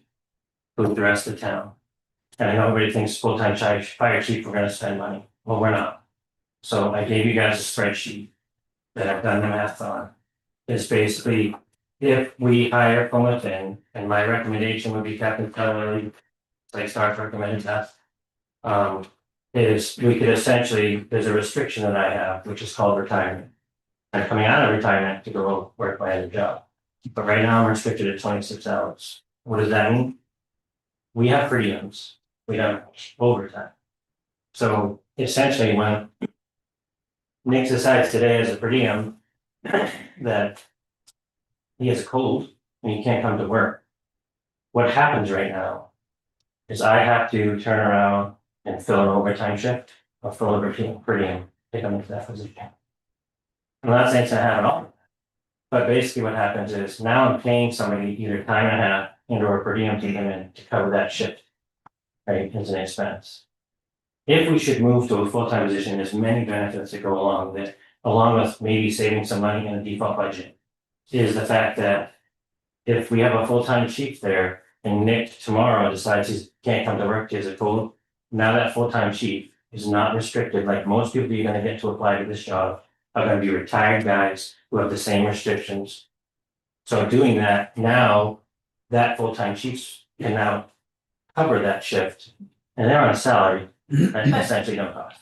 The full-time chief still keeps it to just 6 full-time employees, It does. correct? So it's not going from Correct. 6 to 7. That's correct. Thank you. So essentially, if you look at the proposal on the spreadsheet, it basically says, at a minimum, if that chief takes 15 shifts of coverage, and that is. Like, That is the smallest number we've had. that's the smallest number I think we've had, Yeah. right? If he takes more than that, then it benefits the town because then you can save some money. Much like Beth does when she covers some shifts, she has to do it. This man is at the station every single day, he lives right behind the fire station. Currently, he's full-time. He is full What time, happens to those full-time responsibilities? so Goes into this role full-time. they're gonna be taken care of because Lieutenant Rondo's been hired. And I've already talked to him about the interim spot, John and I have both talked to him along with the deputies, is that he has almost the same knowledge as John. Right, so we gained a pretty good asset that came over to our town. So he'll have the ability to take on some of those responsibilities. And basically, John will still hold on to some, because if he has the time now, he has 40 hours a week or 42 hours a week. He has more time now to be able to do those things. Right now, he is doing mechanical items, stuff like that. What he pushes off, he'll be able to do in administration. And he's not restricted that, let's call it what it is. It's in my contract with my chief's job. Is you're expected, even on salary, sometimes you might have to go over, or you might go a little bit under. He can get those things done without restriction. I cannot. That's what And what happens to the responsibilities of the person who would be taking the captain's responsibilities? You know, this trickles down. Yep. Somewhere along the line, responsibilities Yep. get squeezed out. So, and my recommendation would be next year, and I told this to John, is you don't have to fill the captain's position as we speak right now. We're in a default budget. Is plan appropriately for your next budget year to be able to reappoint that captain, you give it that. But there are still people in the station that if you split those responsibilities and do that, you'll get one of them right there. Would help out. So my recommendation as you go forward, just like with the police chief position, is that we have a qualified candidate. That we post it outside like Chief Stark did for the police chief's position, make it a very short window. Do your interviews and then appoint the next position. I will also speak to morale. I've been through. I don't know, you guys have been around, Chad's been around, you've been around, you've seen the fire chiefs that have come and gone in this department. I had 4 within 6 years. And every time we brought somebody from the outside or a part-time person, it has not ended well, and we've lost a tremendous amount of. By bringing somebody in-house, much like when Beth came in, we have the continuity of what's going on, they know the station, and they can keep the bus moving in the right direction. I have been through 4 or 5 chiefs in my full-time position, and I think 7 here, or maybe even 8. It's horrible from around. My concern is with pushing people up to higher paid positions, leaves those lower paid responsibilities uncovered. Except for a higher paid position coming in and covering. And that won't, we've always been good at it. We've always been good at managing those things, and I think right now you're actually, if we're gonna think infrastructure for our future as a fire department and as a town. With everything that could be coming here, you need a full-time chief. I'll even say it down 5 years down the road, you need a full-time deputy chief. And you need the other 2 full-time people to be, 2 other positions that are being, to be full-time. You need to guarantee your service, because if not, it turns into a gigantic snowball that's gonna hurt. So my recommendation would be to move forward in that way and to post the position as a full-time position, like I said, for a short amount of time. Close it, do your interviews and appoint, because that will keep your department moving seamlessly through this transition without losing people. But I can tell you up front, one of them may be sitting in this room, and one of 4 that said, we don't. They're leaving, and if we start to see the masses leave, we're in trouble. Back when you had asked for this previously, you had detailed some deficient staffing for existing Yeah. positions at the time. Most certainly, So what has changed there? there's still deficiencies. I'm not saying there's not gonna be deficiencies. The But problem, we would be covering them with a No. higher paid if position. this man is made full-time, he has the 42 hours, he has administrative hours, he has more time than I do to handle some of those things. So he can assume some of those responsibilities. And I'd be lying if I said I wouldn't want 3 more full-time people. That's what the department really needs. But I know it's a small town, I've been here long enough to understand the budgets and understand the financial environment to know that you can't just do this in a day. So that's why I suggest here is we have to make small steps. This step right here is a very big step, I think, to making sure you have a decent service. If you look around us right now, Hooksett did 2,600 calls last year. We did half of what they do. They have 6 full-timers per shift, 2 full-time deputies, or a chief, an assistant chief, and 2 full-time captains. We're doing half of what they do. Town of Loudon has the same thing. They have 8 full-time people. All the people around us have full-time chiefs. The only one that doesn't is Pembroke. That's one has a part-time chief at 36 hours a week. Because he's not in the retirement system. He was a farmer, he do that. So when you look at our structure, we need to build a solid foundation on the house to be able to make it to the future. And this is the very first step to doing that, to make sure you have a solid leader who's there when they can be there and when they should be there. So. My personal recommendation would be that we do a lean management analysis of the work load versus the workforce. That would be my We have suggestion. the minimal amount of people. We don't even have enough full-time people in there, so we have made do for almost 2 years now. With what we Which is do. why I'm saying that, Well, then- we have been able to do it. Yes, but some things are not being done as they should be. I just said, this ambulance study that you're gonna have to do is going to be something that him and the EMS person who's working on it is gonna have to spend some time in there. So we do have firefighters that can do things, but they're not paid for it sometimes because they're working on a firefighter salary rate, when they really should be an officer's rate. So in this whole grand scheme of things, there's things that need to be addressed. We have managed for this long, and I'm sure that whoever becomes the fire chief, it should be their 100% goal is to set some budgetary numbers that actually satisfy with what's needed. So, and that's my opinion. So I would suggest that you guys do that. I'm still trying to wrap my head around the fact that the fire chief was not a full-time position to begin with. I'll try. I know you did, Ken, you and I spent a lot of time talking to him, right, and it flabbergasts me that it was not a full-time position, it just doesn't make sense. And I would like to say, thank you for everything you've done for the town. I know firsthand, because I was beside you for a lot of it. You have made the department what it is today, brought it back, all these. But all these men and women that follow you. Thank you. Leadership is everything. Thank you very I much. don't know firsthand, but I know second. Um, No, thank you. I mean, you have brought the department up to the next level. Thanks for the people that help. It's gonna be a big loss for Alan, so it's my opinion. It was a very hard decision, to be honest with you. It was a very hard decision. She many nights of doing it, so. But I think that, I think it's time to move the bar on, pass the bar on to somebody else, or pass the baton on to somebody else. Because they've done a lot of hard work with me, it wasn't just me, so I think that they deserve to have a leader who's in-house and who will support them and continue the mission. So, Chief Lambert, while I have drilled you quite hard at times, I do thank you for your service and I do wish you a lot of luck. thank you very much.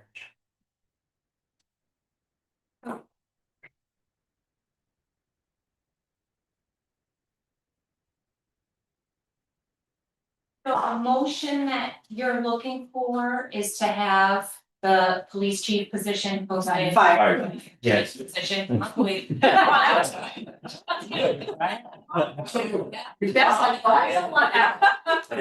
a full-time position. Okay, my only concern was the dollars and cents, knowing that it's gonna be 6 to 6. And I will say that I obviously was not in favor of moving that position to a full-time earlier because the money wasn't there as much like it wouldn't be if we were making this 7 full-time positions right now, as it is. I don't know that you guys understand what I was speaking about earlier, but we asked every department had to give us their plan for the default budget, and they did. They showed us all the reductions they're gonna make. I plugged all that into a spreadsheet. All of their proposed reductions, then looked at our legal line. And we were 20,000 over their projection, so that's an additional 20,000 these departments are gonna need to fund. That legal line is going to swell. So they're gonna be looking for cuts, so I understand the desire, the want to keep these valuable roles and to keep expanding. The money's not there, so that's my concern. Because it's staying from 6 to 6, I'm okay with it, but I still think that's why I asked the questions about the emergency revolving fund. Because if we find ourselves in this position later on in the year, maybe it means we have to offload more of the fire department spending to that revolving fund, and that's gonna decrease that balance. Then what happens if this carries forward into the following year? I think we really need to look at making some sustainable operational changes. The voters have been very, very clear that they are not willing to increase their tax burden, and I feel like we are trying to push it on them, we're refusing to make the changes. Well, I will tell you that the revolving fund, for your information, is, I did do a prediction all the way up to 2029. And with their projected revenues versus what we might have to spend, even if we go to default. I think that will sustain. Are we hurting ourselves for the future when it's for CIP savings or CIP planning? Yes, because that fund is there to be able to buy those ambulances and equipment, so we might have to delay some of those purchases another year. But yes, we can do those. When you hear about a community going to default that goes down the drains, that's why, because they attack it that way though. Instead of making operational changes, they neglect their equipment, they neglect their road, and now those are the communities that you hear And about. that's where your capital reserve comes in, you talked about. But if you don't Seven. have the capital reserve funded anymore and they're no longer there, that's a point I'm making from an administrative point of view. I don't feel that, I just don't like the fire department safety. I'm looking at a long-term path in front of us, what we have been going through and what we are up against. And the decisions you're making, because in your heart, you wanna help these departments, and I get it, as department heads, you wanna advocate for your department, that's your job. It's not sustainable, it's not, it's gonna end up imploding. We as a board could make decisions that would help us navigate through this. They're tough decisions, they're not easy to make, but we have to make them. And I'm frustrated because I just don't see that we're willing to. I feel like we are trying to push the spending upon voters, though they have said over and over again, no. So, we voting? Is anybody in the crowd just talking on something? Yes, we can open it up for public comment. So, my name is Nick Thibodeau. I've been a resident here for about 8 years and I've been, July will be 5 years on the fire department. Just a floor guy. I work full-time in another town. When it comes to something like this, it's more than just morale and it's more than just dollars and cents. And I can assure you, in the long run, you will spend far more trying to find the experience you'll lose versus what you'll pay just going with the suggestion here. I can't explain to you how important leadership is and consistent leadership is in a fire department. And having somebody that you trust, and I'm not even saying against the town that they got your back, I am saying simply on a fire scene, on an EMS scene, having somebody that you know will have your back, that is looking out for you, that you can call to come be there when something, something goes awry or you don't have that extra help.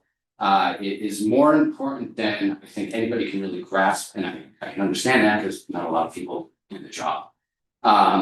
But John right now is that guy for the department. I can tell you right now, I'm not gonna stick around and try to feel out a new chief. Leadership to me is that important, where I would just take my 5 years and my whole resume of experience, and I'll just go elsewhere. I'd rather just start off in a new place than to be in a place where I've already been comfortable and now have to feel out somebody else who's gonna come change everything. I understand the times. I understand that taxes are something nobody wants to pay. I'm paying taxes in 2 different towns. All right, I'm working 2 jobs just to make things work. I get it, all right, but there's a point where there's that saying, you cheap out now, you're always going to pay for it later, and that's what I foresee happening. So I get the dollar and cents argument, but I promise you, the consistent leadership, having a full-time chief available to you in the town, especially one that puts in the time that John does. Just like chief, our current chief, it is far more important than the dollars and cents. And when morale goes down, the experience leaves. It's very easy for somebody that's brand new to the field to be like, oh, this is lovely. Down the line, they start to realize it isn't lovely, and that's when they go. So keeping morale high and keeping your experience, like we have a lot of green people at our department. You have people that have never worked a cardiac arrest in their life. You have people on that department that have never seen real stroke symptoms before. All right, or you have others like John that's been doing this for years. Myself, I've been doing it for years. He's fairly new, but he's been with the department before. We have good experience in the department, and I can't express how important it is to keep the services in motion as we have them. Like, I always take this ideology. What would I want for my mother if she lived in this town? Do I want the brand new EMT basic that has never worked a cardiac arrest in his life, that doesn't have a chief he can call to the scene if I need that extra hand? No, I want experience. And unfortunately, experience costs money. It's keeping the morale, keeping the leadership around. Yeah, that's what I got to say. So thanks for listening. Thanks, Nikki. Does anybody else have a public comment? But I would like to expect it's supposed to be like, 2 minutes. It's okay, it was important stuff you were saying, but just because we are running late, is there anybody else who would like to say anything? No? Okay, so you are looking for a motion, can you let us know? I'd like to have the board entertain a motion to post for a full-time fire chief's position for a maximum of 2 weeks, to be followed by a short interview process and appointments. Struggled. I'll second. All in favor? Diane, aye. Question now. Laura, aye. Chris, I Kathleen, aye. thank you guys very much for one. Thank you. And we did actually need a motion on the document prior. John said that. Here. Yeah, the gas meter was non-consent. Yeah. So basically, just in looking to have a motion to expend $2,710 from the Life Safety Capital Reserve Fund, Life Safety Equipment Capital Reserve Fund, for the purpose of buying a gas meter and all of the calibration units to the roof. So moved. All in favor? Diane, Shoshana, Laura. Kathleen, aye. Thank you very much. Can I make a comment suggestion? That's It's really quick. So with the motion for the chief's position, I would suggest we do it like Chief Stark did, and put in-house candidates I are did. applying. Okay, Yeah, I did. perfect. Yeah. Yeah, so I think it's easy when you're talking. I've had a couple of them meetings already, basically, I just put that, I think, so they know ahead of time before they come here and spend the time that they. Right. I think it worked out well. It was- Thank you. And now we are gonna move on to other business. Did any of the board members have other business? To my manager. Yeah, just what I was gonna bring up. Okay, yep, so under other business, John did get back to us with the pay increases. If we were to go, I was really hopeful that we would be able to give raises across the board, if not at least to the employees who did not receive that.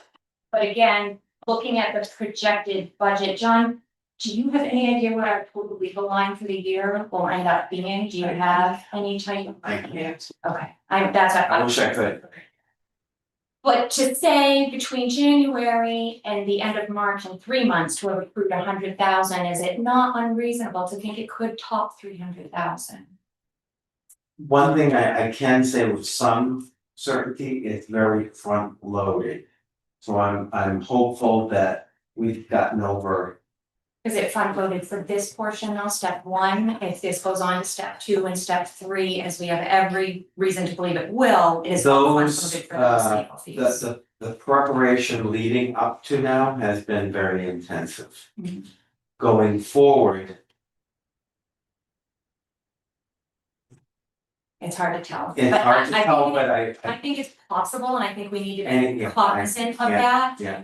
And now that we've decided to keep the full-time prosecutor, we're looking at making this operational change to the fire department. I don't know if Can we at least table this Yeah. until we've gotten past this initial? Yeah, I would recommend it, but I'm really asking you guys to look at that budget, like I plugged in every single number on the spreadsheet that they proposed, that includes the chief's changes of already losing her officers, that includes what Chad said he was gonna do, that included 135 from Eric, not the 160. So that would get us about breaking even right now, but I'm not kidding, we have no money, there's no place else, if you look, there is no place else that can be cut, I went through it, there is. People are gonna get laid off, they're gonna get laid off, so it would be, to me, foolhardy to try to give out these raises when we may be looking at. That's the reason Scott did it Yeah. in 3 sessions, depending on when you wanted to insert.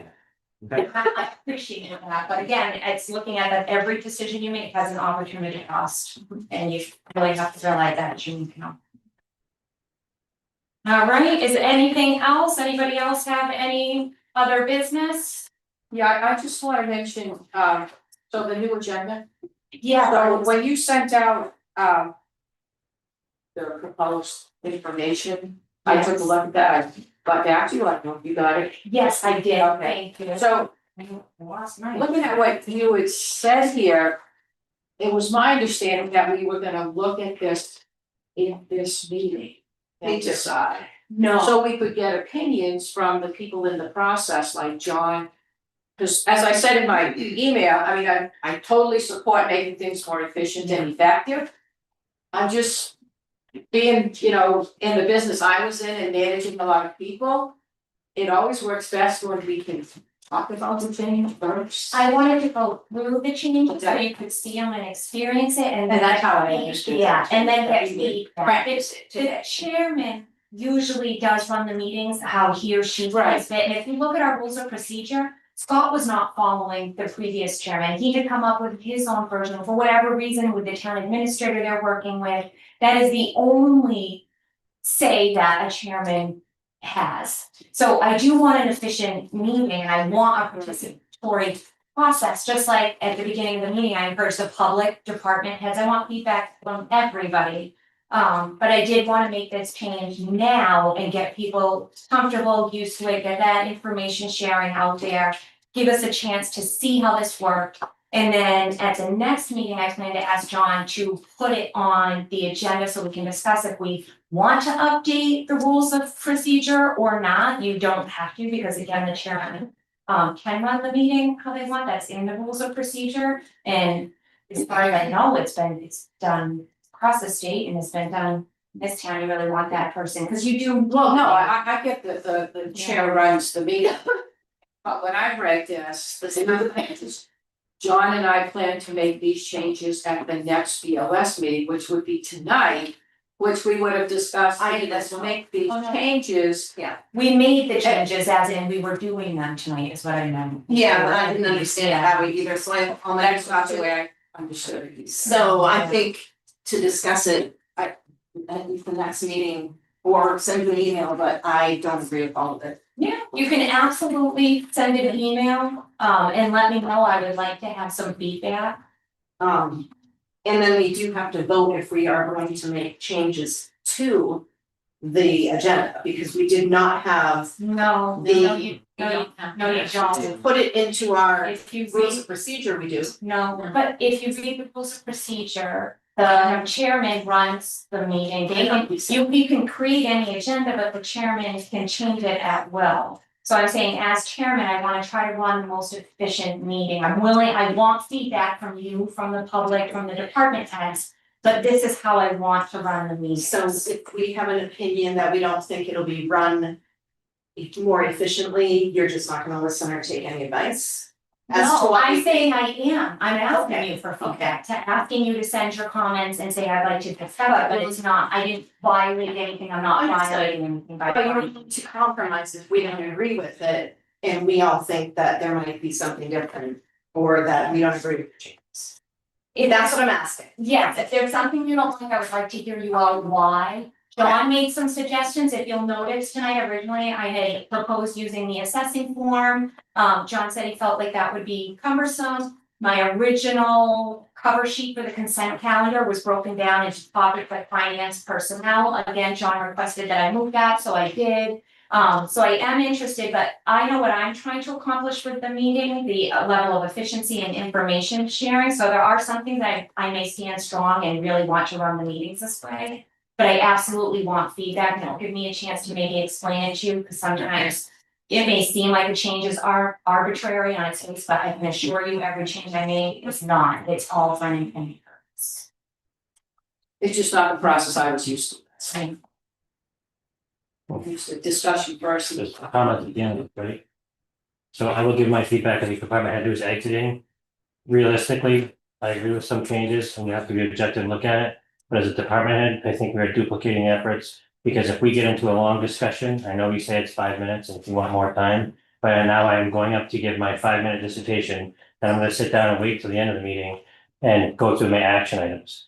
Realistically is if you put just the action items and the brief stuff there and put a timeline on it, you're gonna cut down the times, because realistically, we all don't wanna be here a long period of time. I know you guys have to be here for the whole meeting. As a department head, if I'm on the first part of the agenda, and then I'm on the bottom part of the action items, and in the middle something happens and I have to leave, now I'm waiting that whole time like I did tonight to go through the whole process. Especially. Why not just leave us to be able to speak? You don't have to at the beginning, you don't have to speak at the beginning, that's optional, as I stated. You can submit something in writing if you'd like, the action items are supposed to be at the end, because it's making decisions after all of the information comes in, after we see the big picture. That's what I want an informed board that doesn't have just one department coming up as the first person. They're deciding to fund something huge, not realizing that the next department is gonna come up behind them, also ask for an expenditure. Again, we need to see the forest through the trees, so that's my. Isn't it the responsibility, and I mean this respectfully, but you are paying us to prepare for the meeting, right? Every time I give something to you on the agenda items, and I would say this for any department head, like tonight, if you get the proposal with the costs and everything else, so it's there ahead of time. So the board knows that I'm coming there ahead of time. So if I throw in, this person just resigned, which might take a minute, I can say that one snippet here, which takes me a half a minute, And then I have to wait all the way down to the bottom to do this. I can send you something in writing, but again, once again, now I'm duplicating efforts. You're already on the action part of the meeting, you're going to be waiting here anyway. Are you asking me to move the action part of the meeting? No, I'm asking you to just, if you haven't, maybe you put a department head, fire permit report action item. No, that is I think not what I'm that's trying that's my to opinion. accomplish. I don't think you're understanding. I want all. I under- departments- I understand you fully. What I'm saying to you is, it's, in my opinion, it is inefficient as a department head. So, Thank you. Are there any other comments? Peter DeSantis. Yes, I think it's important. I like the idea of having the public have a comment before you take action on an item. I think the situation where you have your comment in the beginning, or if you have questions in the beginning, that part of it, and then there's no real, you don't know what's going to be said later in the meeting with departments and that. I think it's important, and I think you did that tonight, to allow the public to have a say or a maybe last word before you vote. I think that's more interactive, and getting more public input is important. So. Many towns do that, they put a section where it's all information, input from the voters and residents. And then there's a decision piece afterwards, it's doing much stuff, but don't.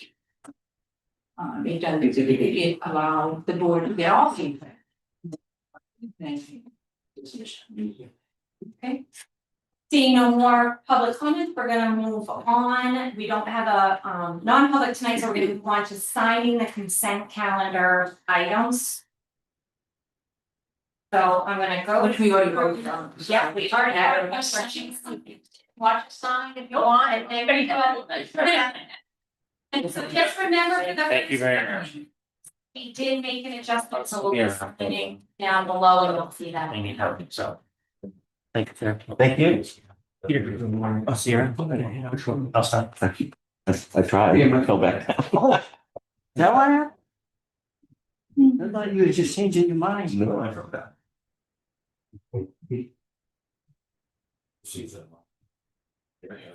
Peter? Yes. Oh, thank you.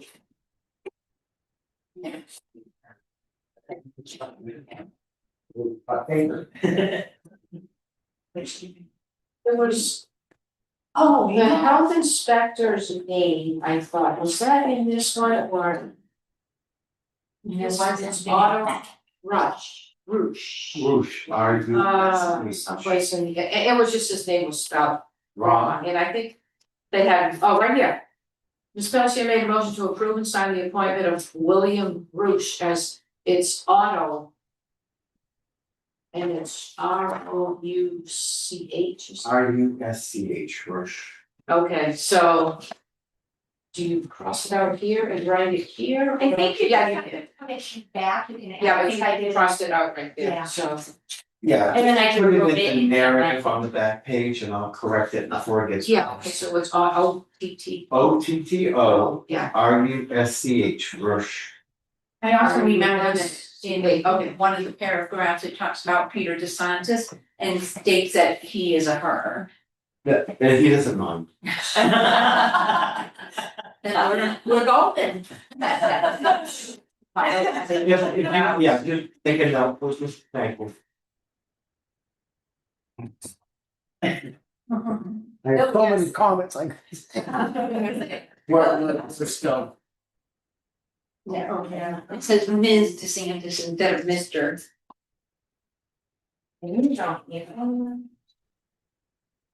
Sometimes You did wrong notes of who voted what way.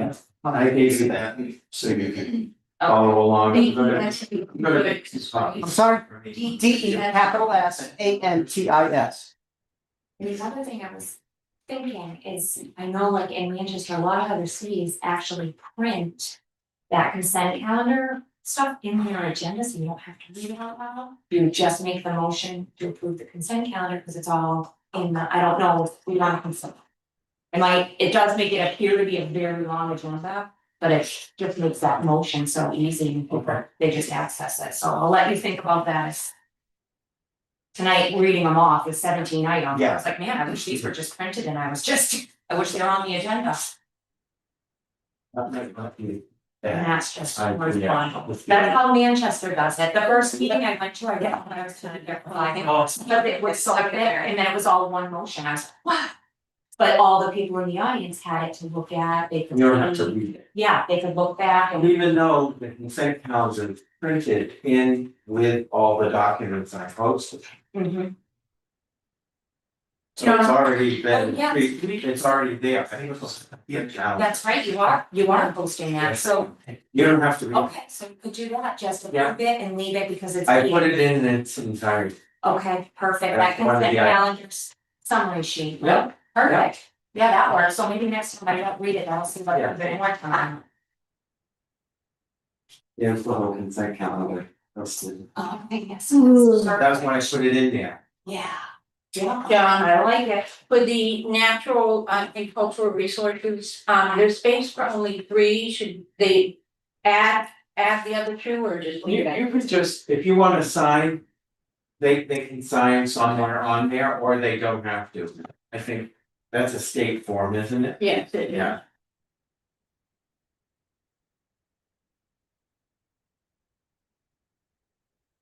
Without a contingency fund, if we overspend on, what happens? Last year we were spent by 50,000, did it just, You just spend it and it comes out of unassigned funding. and there's no way to, I'm trying to do it right, yeah. If you do it chronically, Yeah, well, this would be chronically doing it 2 times, basically, you know. Okay. Wondering. we'll just keep it very close. First of all, I Well, don't know if that was what. And what- We have to plug all of them in, and they're 20,000 over right now, so I am nervous, like. It's. I mean, it's gonna happen.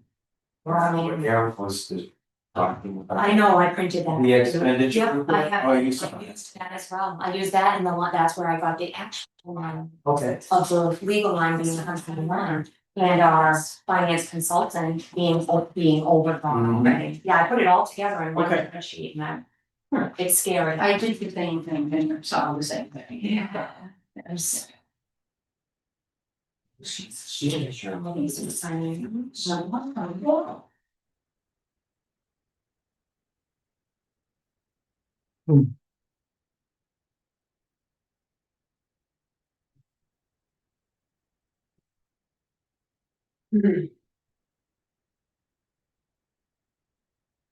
One more. Okay.